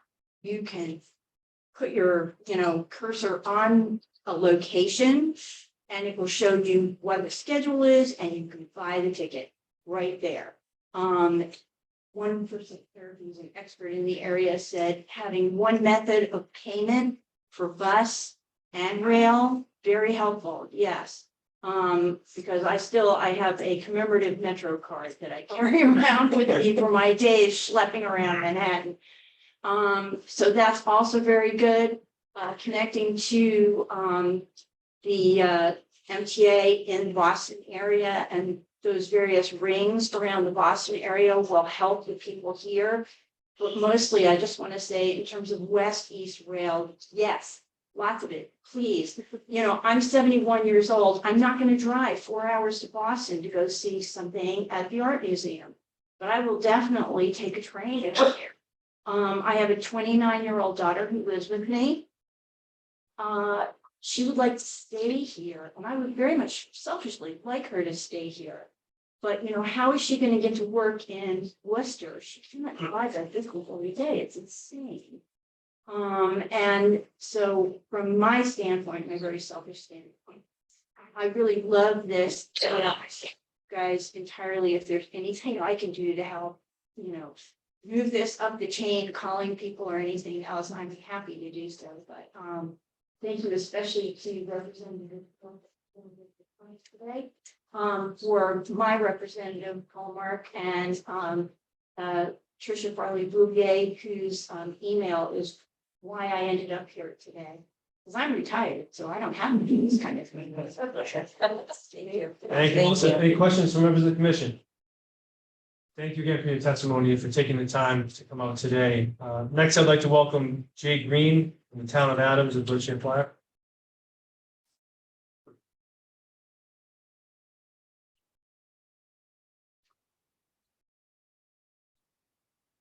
Good morning, Commissioners. First, on behalf of the town of Adams, the rest of us in Berkshire, welcome. It's great to have you here. My name is Jay Green. I'm the town administrator in Adams, and I've been participating in the Berkshire Flyer Working Group probably since it was an idea, closely with outgoing Senator Hines. That's been a great success, and thank all of you and Mass DOT for success with that project. I want to talk to you a little bit today about technical aspects of what could happen with your work, to answer perhaps some questions about what the service could look like. Before I do, just want to share a little bit about my background so you know where these comments are coming from. I attended Michigan State University. I have a certificate in railroad management. I think the only one in the country, which is interesting. Talk over a beer, but not much to that perhaps. I also worked for Amtrak for 8 years. I was a regional manager out of the Albany office. And I am also past president of the Berkshire Scenic Railway Museum. And although that's a tourist operation, we had a great collaboration with Mass DOT to build 1 mile of track and create a tourist operation between North Adams and Adams. The skill set that we learned, the politics that we learned, the funding that we learned are all skill sets that can be scaled up to what we're trying to do here. The experience I've had with Amtrak, I want to share with you a little bit in terms of what perhaps you may want to look at when you answer that question. What could the service look at? It's important for us in the Berkshires to keep in mind with Albany, it is a major hub. The inspection, the maintenance, crew base, all the costs that go into operating service are already there in Albany with Amtrak, just like they are at Boston South Station and Southampton Street Yard. That is going to achieve us savings. We're going to be able to create a service without costing the taxpayer a lot of money for something that can be scaled up over time. When you look at infrastructure, you worry about signals, you worry about track, you worry about track tangent. What is the speed? You want to look at velocity. The time that we spend on the turnpike, everyone talked today about the time. My wife is from Lowell. I grew up in Chicopee. I spent ample time on that turnpike, time in that traffic on 495. So we know what it's like. We want to be able to beat that traffic going into Boston or be able to compete with it. So we look at velocity. We talk a lot about how high-speed rail. Brightline is an excellent example of private infrastructure investment, but do we really need it? We want to look at being able to keep the trains moving 79, 80 miles an hour, keep them moving and be able again to scale up. How do we do that? Springfield is a great hub at Worcester in Albany. If the train comes out of Albany or the train goes into Albany and the passenger traffic may not be large between those city points, we're already achieving cost savings because the infrastructure is there. So it's important to keep us, please, Pittsfield and the Berkshires in mind as you do this. Please, you've heard other testimony today about keeping Albany and Boston in mind. I think we can achieve a lot of cost savings, which is something I think you'll hear about as your work continues. It is not cheap to build railroad infrastructure in this country anymore, no different than it is for highways. But we have a lot of advantages with the East-West Boston Albany route. The track is there, the signal system is there, the terminals are already there, the station complexes are already there, interconnectivity is already there, and you can use that as an advantage. Thank you very much for your time. We appreciate your service. Thanks again for coming to the Berkshires. Thank you. Thank you, Jay. Questions? Thank you, Jay. We appreciate your testimony and your service to the town of Adams. Next, I'd like to welcome Andrea Freeman from the Public Health Institute of Western Massachusetts. Andrea just stepped out. Okay. We will circle back to Andrea in 1 minute. We have Ben. Extra. Sorry, Ben. For the train in the valley. No worries. Welcome back. My name is Ben Hatcher. About 6 years ago, I founded a group with men named Zane Lebowski in Northampton called Trains and Valleys. And our goal at that time was to advocate for more rail service north and south in the valley. That's really sort of morphed into a rail advocacy across the region, primarily in the Pioneer Valley, but here we are in the Berkshires now. We've been to all the East-West Rail Study meetings. I shouldn't say we, sorry. I jumped ahead of myself. A couple of years after we started Trains in the Valley, we got together with the other advocacy groups out here in Western Mass and formed a group called the Western Mass Rail Coalition, which is a group of like-minded groups of citizens that come to meetings like this and try to find ways to engage the public and engage the legislature, engage the planners in finding ways to try to move these things forward. We're all here at this meeting. We all came in person. We didn't come virtually. And so to jump fast forward to where we are right now, something happened last week, which I will just describe as magical when you talk about East-West Rail. And the magic happened on Friday, but the real magic happened on Thursday. And Meredith knows what I'm talking about. MassDOT issued a grant application to the Federal Railroad Administration, where I believe it was $108 million. $108 million to do infrastructure improvements between Worcester and Springfield, where if you don't know the detail of this, that sounds sort of odd, but that's a building block for building East-West Rail. To me, having been involved with this now for 7 years, that's a magical moment.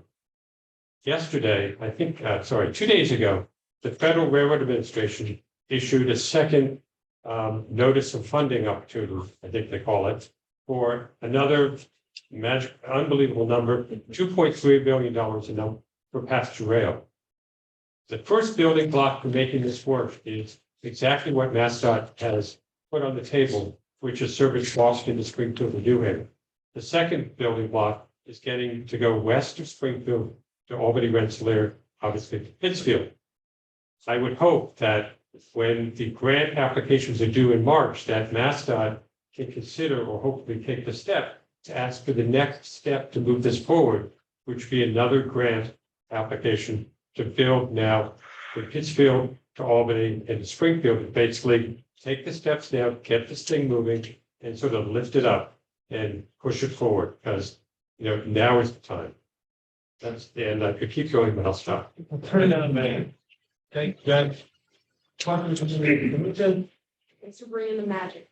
Magic. I had to find some new word to bring into it. If we have the sunshine, now we need the magic. Mr. Chair, if I could just say, I've had the privilege of having lots of good conversations with you.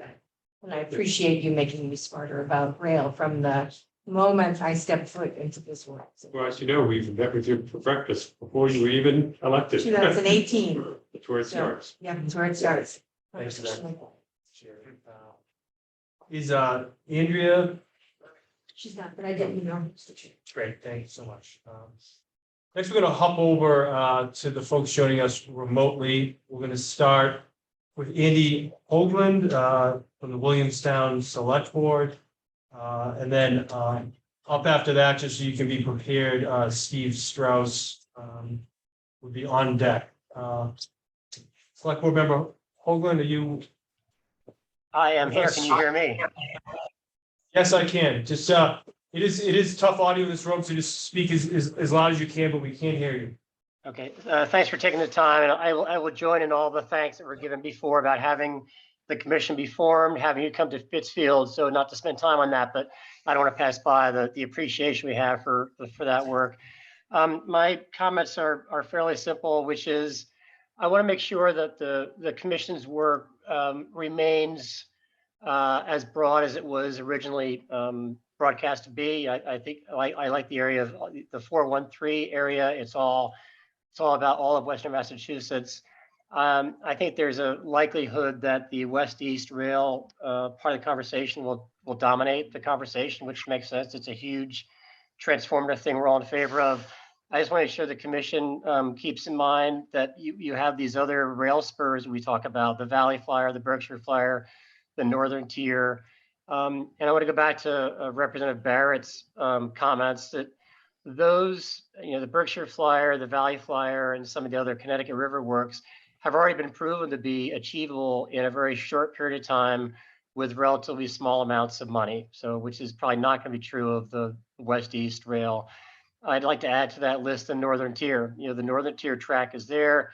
It used to carry passengers back and forth. So you have not low-hanging fruit, but at least medium-hanging fruit in these smaller projects. I want to make sure that they don't get lost in the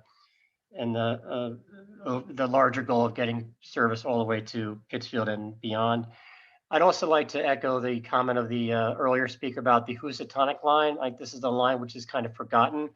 It runs south from Pittsfield down into Connecticut. It actually, if it worked, would be a faster and cheaper way to get to New York City from Central Berkshire than the Berkshire Flyer does today. So I would echo the recommendation that you try to keep that onto your radar as well. So again, thanks for your work. I hope you keep all of these different projects in mind and can't wait to hear your next news. Thank you again. Thank you, Select Board Member. Any questions from members of the commission? Thank you again for taking the time to join us here today. I'm going to welcome Steve Strauss, who will be followed up by Kamar Taliaferro. Steve, are you on the line? Yes.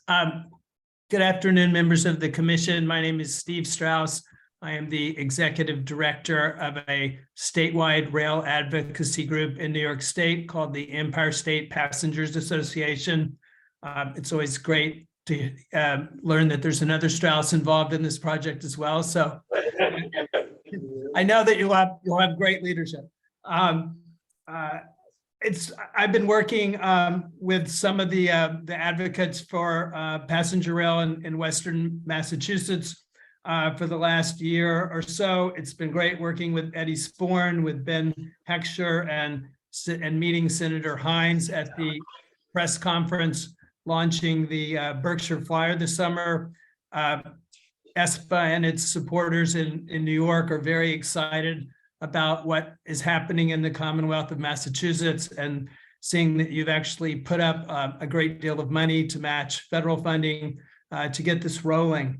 I just wanted to encourage the commission to encourage MassDOT and others to reach out to the New York State Department of Transportation and to members of the New York State Legislature about some of the things you're interested in.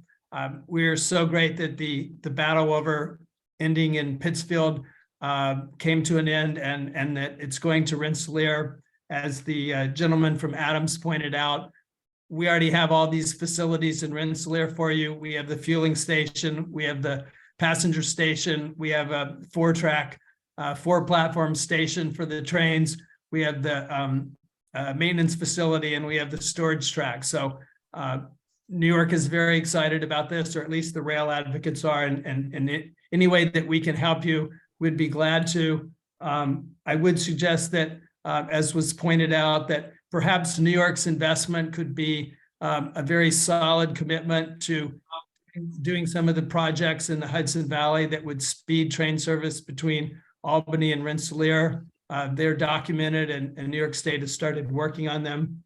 And then I would also just end up in pointing out to you that now's the time to really move quickly. The Commonwealth did apply for a CRISI grant. I hope the Commonwealth will apply for additional grants for this east-west service under the federal state partnership.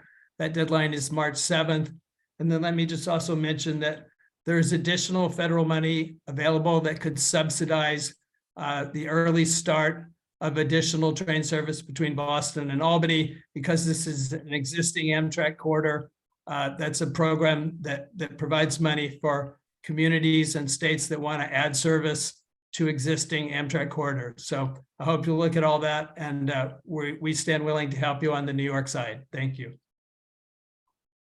Thank you, Steve. We appreciate your help from New York. You mentioned Senator Hines earlier. I should have mentioned him at the outset. He's been just a steadfast proponent of this project for quite some time. Obviously, he's moved on to other things, but he continues to call me on this issue, and I have the pleasure of sitting next to him for a number of sessions, and just a tremendous advocate for folks out there that were represented by Adam.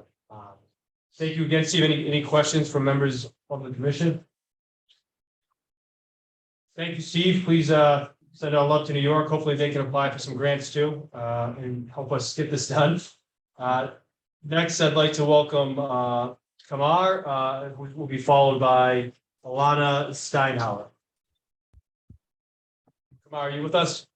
Yes, I am. Good afternoon. Kamar Taliaferro. I'm chiming in from my hometown of Pittsfield. I do stuff in our community, and I thought that this was a moment where I needed to represent a little. So I should have known the 3-minute public comment rule is universal. I did not time my comments today. I don't expect to take too much longer, but feel free and feel comfortable in cutting me off. No, take your time. We haven't been holding anybody to it, so you're welcome to speak your mind. All right, thank you, thank you. So the existence of this commission hearing that we're even here today speaks to how crucial this public transit infrastructure project is. And I know the benefits to my hometown, even at this early stage, are promising. In many ways, we're ready for passenger rail, connecting us to our fellow gateway cities and to Boston, and hopefully high-speed passenger rail, prepared to share the tangible and intangible assets Berkshire County has to offer to people throughout our Commonwealth, our abundant natural beauty and profound cultural institutions. But I'm personally also excited to connect with others throughout the Commonwealth who are building the futures their community wants. The idea of being able to hop on the train with a group of kids in our Community Gardeners program and visit projects like the Springfield Culinary Nutrition Center and get inspired by the Food Project in Lynn and explore the vibrant Dudley Street neighborhood, for us to see, hear, and feel the heartbeats of communities that choose self-determination. I know we have as much to gain from passenger rail as we have to offer.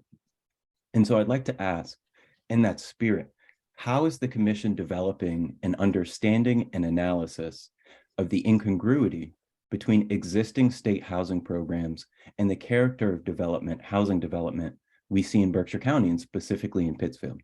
Now, when I speak about the character of development, I'm talking about scale and not density. And I'm asking about the relationship between rail and housing, because as Senator Lesser spoke to, one of the promises of east-west or west-east passenger rail is that the beauty of the Berkshires and our low cost of living will encourage people to relocate here. And I hope they do, because I remember what it was like when I had my first Black teacher in college, only to realize that, wait, yeah, she was my first Black teacher. So one of the promises of high-speed rail is that it will connect the beauty of the Berkshires to all the benefits that come with diversity. Now, in Berkshire County, one of the reasons why I'm asking about housing is because our most densely developed census tracts are in Pittsfield, and they're by far our most diverse neighborhoods. Now, I know that passenger rail presents opportunities that I'm really excited about, like greater access to gainful employment, career advancement, to cultural exchanges between communities that are developing institutions for us, by us, to increasing the diversity in our public schools, our administrators, our students, our teachers. There's a lot of promise that passenger rail holds to keep us moving forward towards a more equitable Commonwealth. But we can't shy away from engaging with the potential reality of displacement. And I think that potential reality has to be centered. We can plan for abundance and we can plan for equity. We can ensure historically marginalized communities and BIPOC communities don't miss out. As many have said, we have some time in this.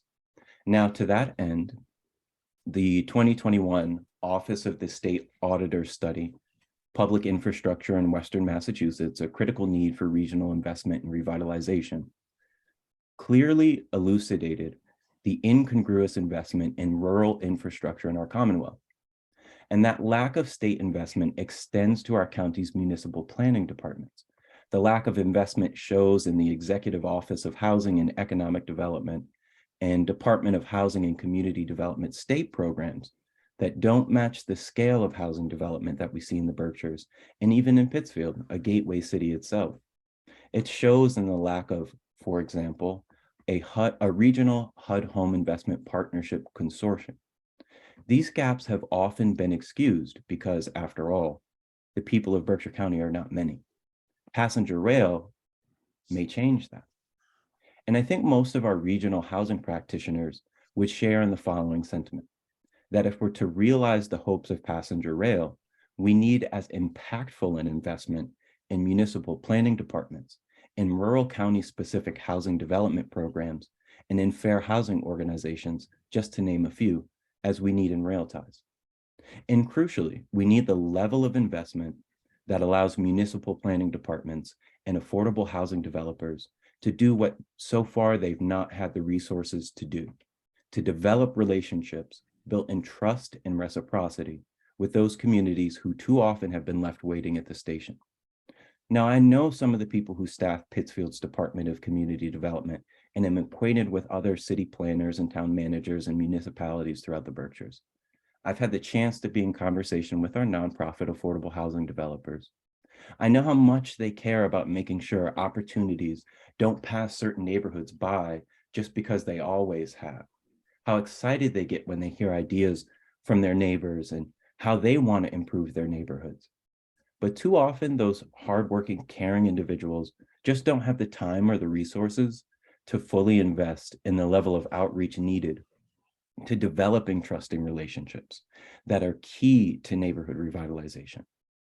So to me, investing in rail ties without investing in relationships is about exciting as a transformational, paradigmatic public infrastructure investment, as urban renewal was to my grandmother's sisters and brothers.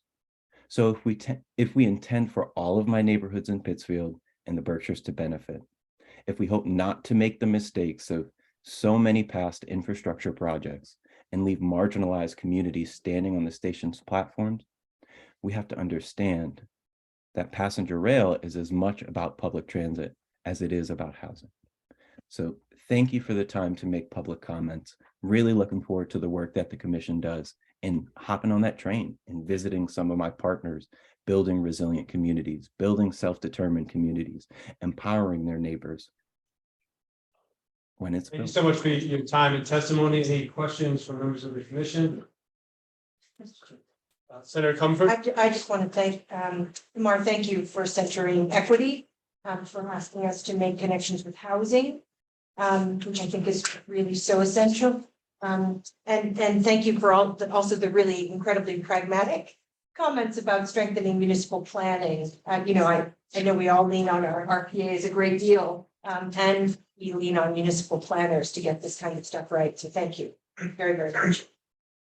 Thank you, Senator. I'd like to welcome Alana up next, and then it'll be followed by Neb Capone. Thank you so much. My name is Alana Steinhauer. I'm the Executive Director at Volunteers in Medicine Berkshires, as well as the Director of Clinical Services. We're an organization in the Berkshires that cares for the uninsured population, primarily the immigrant population. I'm going to speak just quickly to add on to what the hospital mentioned in terms of healthcare and the impact that this rail will have on healthcare. Our most vulnerable patients in our organization are part of the Health Safety Net Mass Health Limited pool. That means when they need to receive care that is not provided in this community, which is often a lot is needed, they need to get to Springfield, they need to get to Worcester, they need to get to Boston. For us to bring a patient to Springfield for a cataract appointment, that means 1 hour appointment with a doctor in Springfield costs $300 round trip. For them then to get the surgery is $450. For them to have the 1 day follow-up is another $300. For them to have the 1 week follow-up is $300.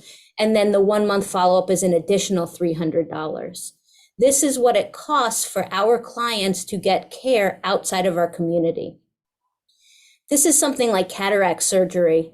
Our patient Maria had a child at 30 weeks. That means that her baby spent 3.5 months at Bay State. Every single day to get to her child, she either needed to get someone to drive her or she needed to pay for a taxi. I also had a child who was born and was in a NICU, but I was lucky to live near Boston and I could take the metro every day to go see that baby. To be a mother and have to choose between seeing your baby and paying for rent is unacceptable. That's not what our state stands for, and this would be a solution to help all of these moms, to help all of these people who need specialty services, to connect with services outside of the Berkshires. Someone can argue that it might be more efficient to bring in the providers into the Berkshires, but we know that this is not the way that healthcare is going, and it is more affordable if we can contain our healthcare at these larger centers and use them to provide the specialty care. In terms of other public health things to think about is, which I'm hoping Andrea from the Public Health Institute will speak about, is the impact of air quality, the impact of what does it mean to be able to move between community, to move and see other things outside of our own area. This rail will bring equity in terms of healthcare. It will be equity in terms of public health. It will bring people into our community. It will help with jobs. I think it's really a no-brainer, and I hope that we continue to move forward to bring it from Pittsfield all the way to Boston. Thank you. Thank you a lot. I really appreciate your testimony and sharing your thoughts on the public health space, your expertise in that space. Appreciate your time. Any questions from members of the commission? Great, thank you again. I'd like to now welcome Neb Capone. This is the last person that we have listed to testify, but I would offer to anybody joining us remotely, if you want to hop in the chat feature, just to announce if you would like to testify, we can offer that as well. And the same to anyone here present that would like to after we hear from Neb. Neb, can you hear us? Are you there? Sure, thank you. Can you hear me? Yes, we can. Thank you. All right, thank you. My name's actually Nancy Capron, and I'm a member of Neighbor to Neighbor, a newly formed tenants union of Western Mass.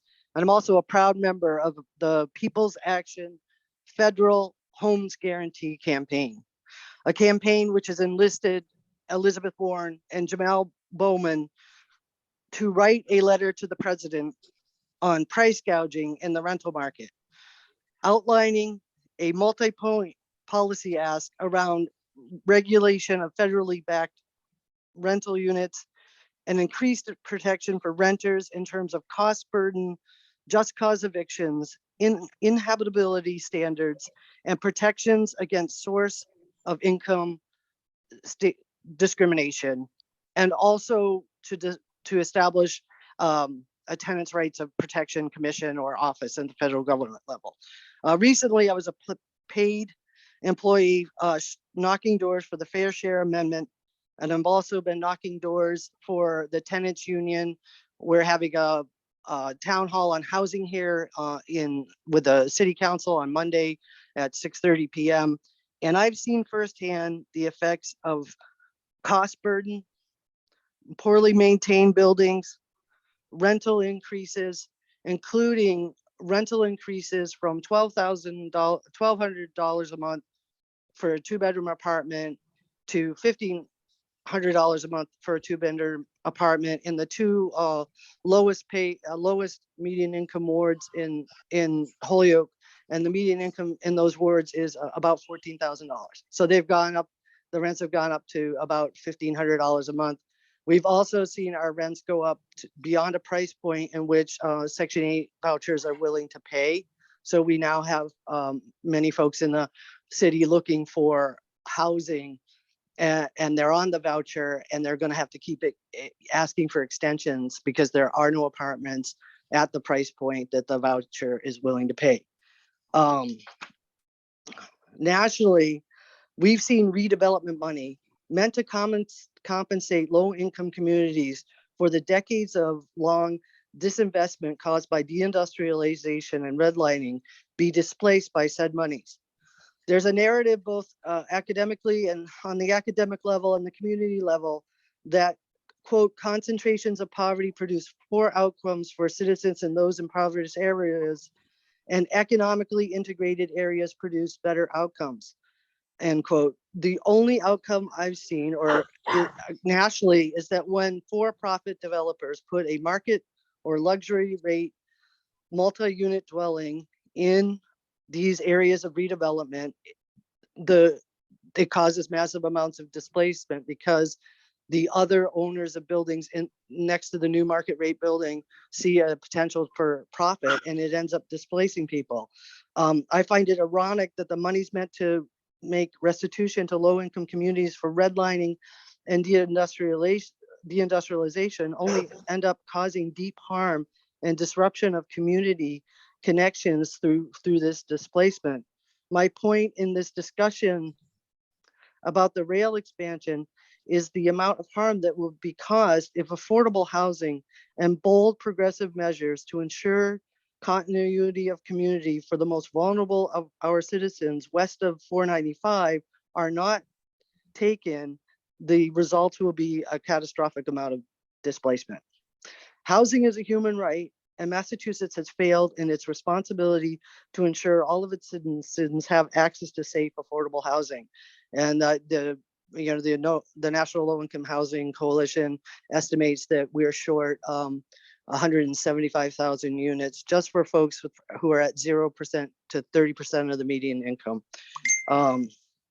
The only way to ensure justice in this rail expansion is to put affordable housing expansions and protections as the first stop in this process, with the acknowledgement that market-based supply-side solutions have not solved our problem on housing.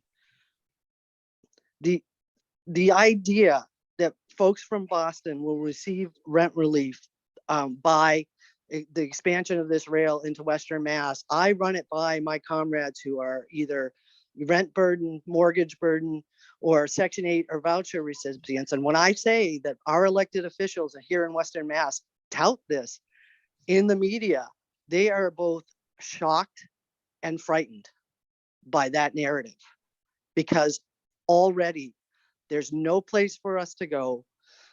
The 4 Western Mass counties, I think the rent burden is about 50% of the population's rent burden here already. That's being paying more than 30% of their income for their rent and other things that one needs to live. And so I want to ask you on this commission, are there any extremely low income people on your commission? Are there any working class people on your commission? Are there any of you identify as even lower middle class on this commission?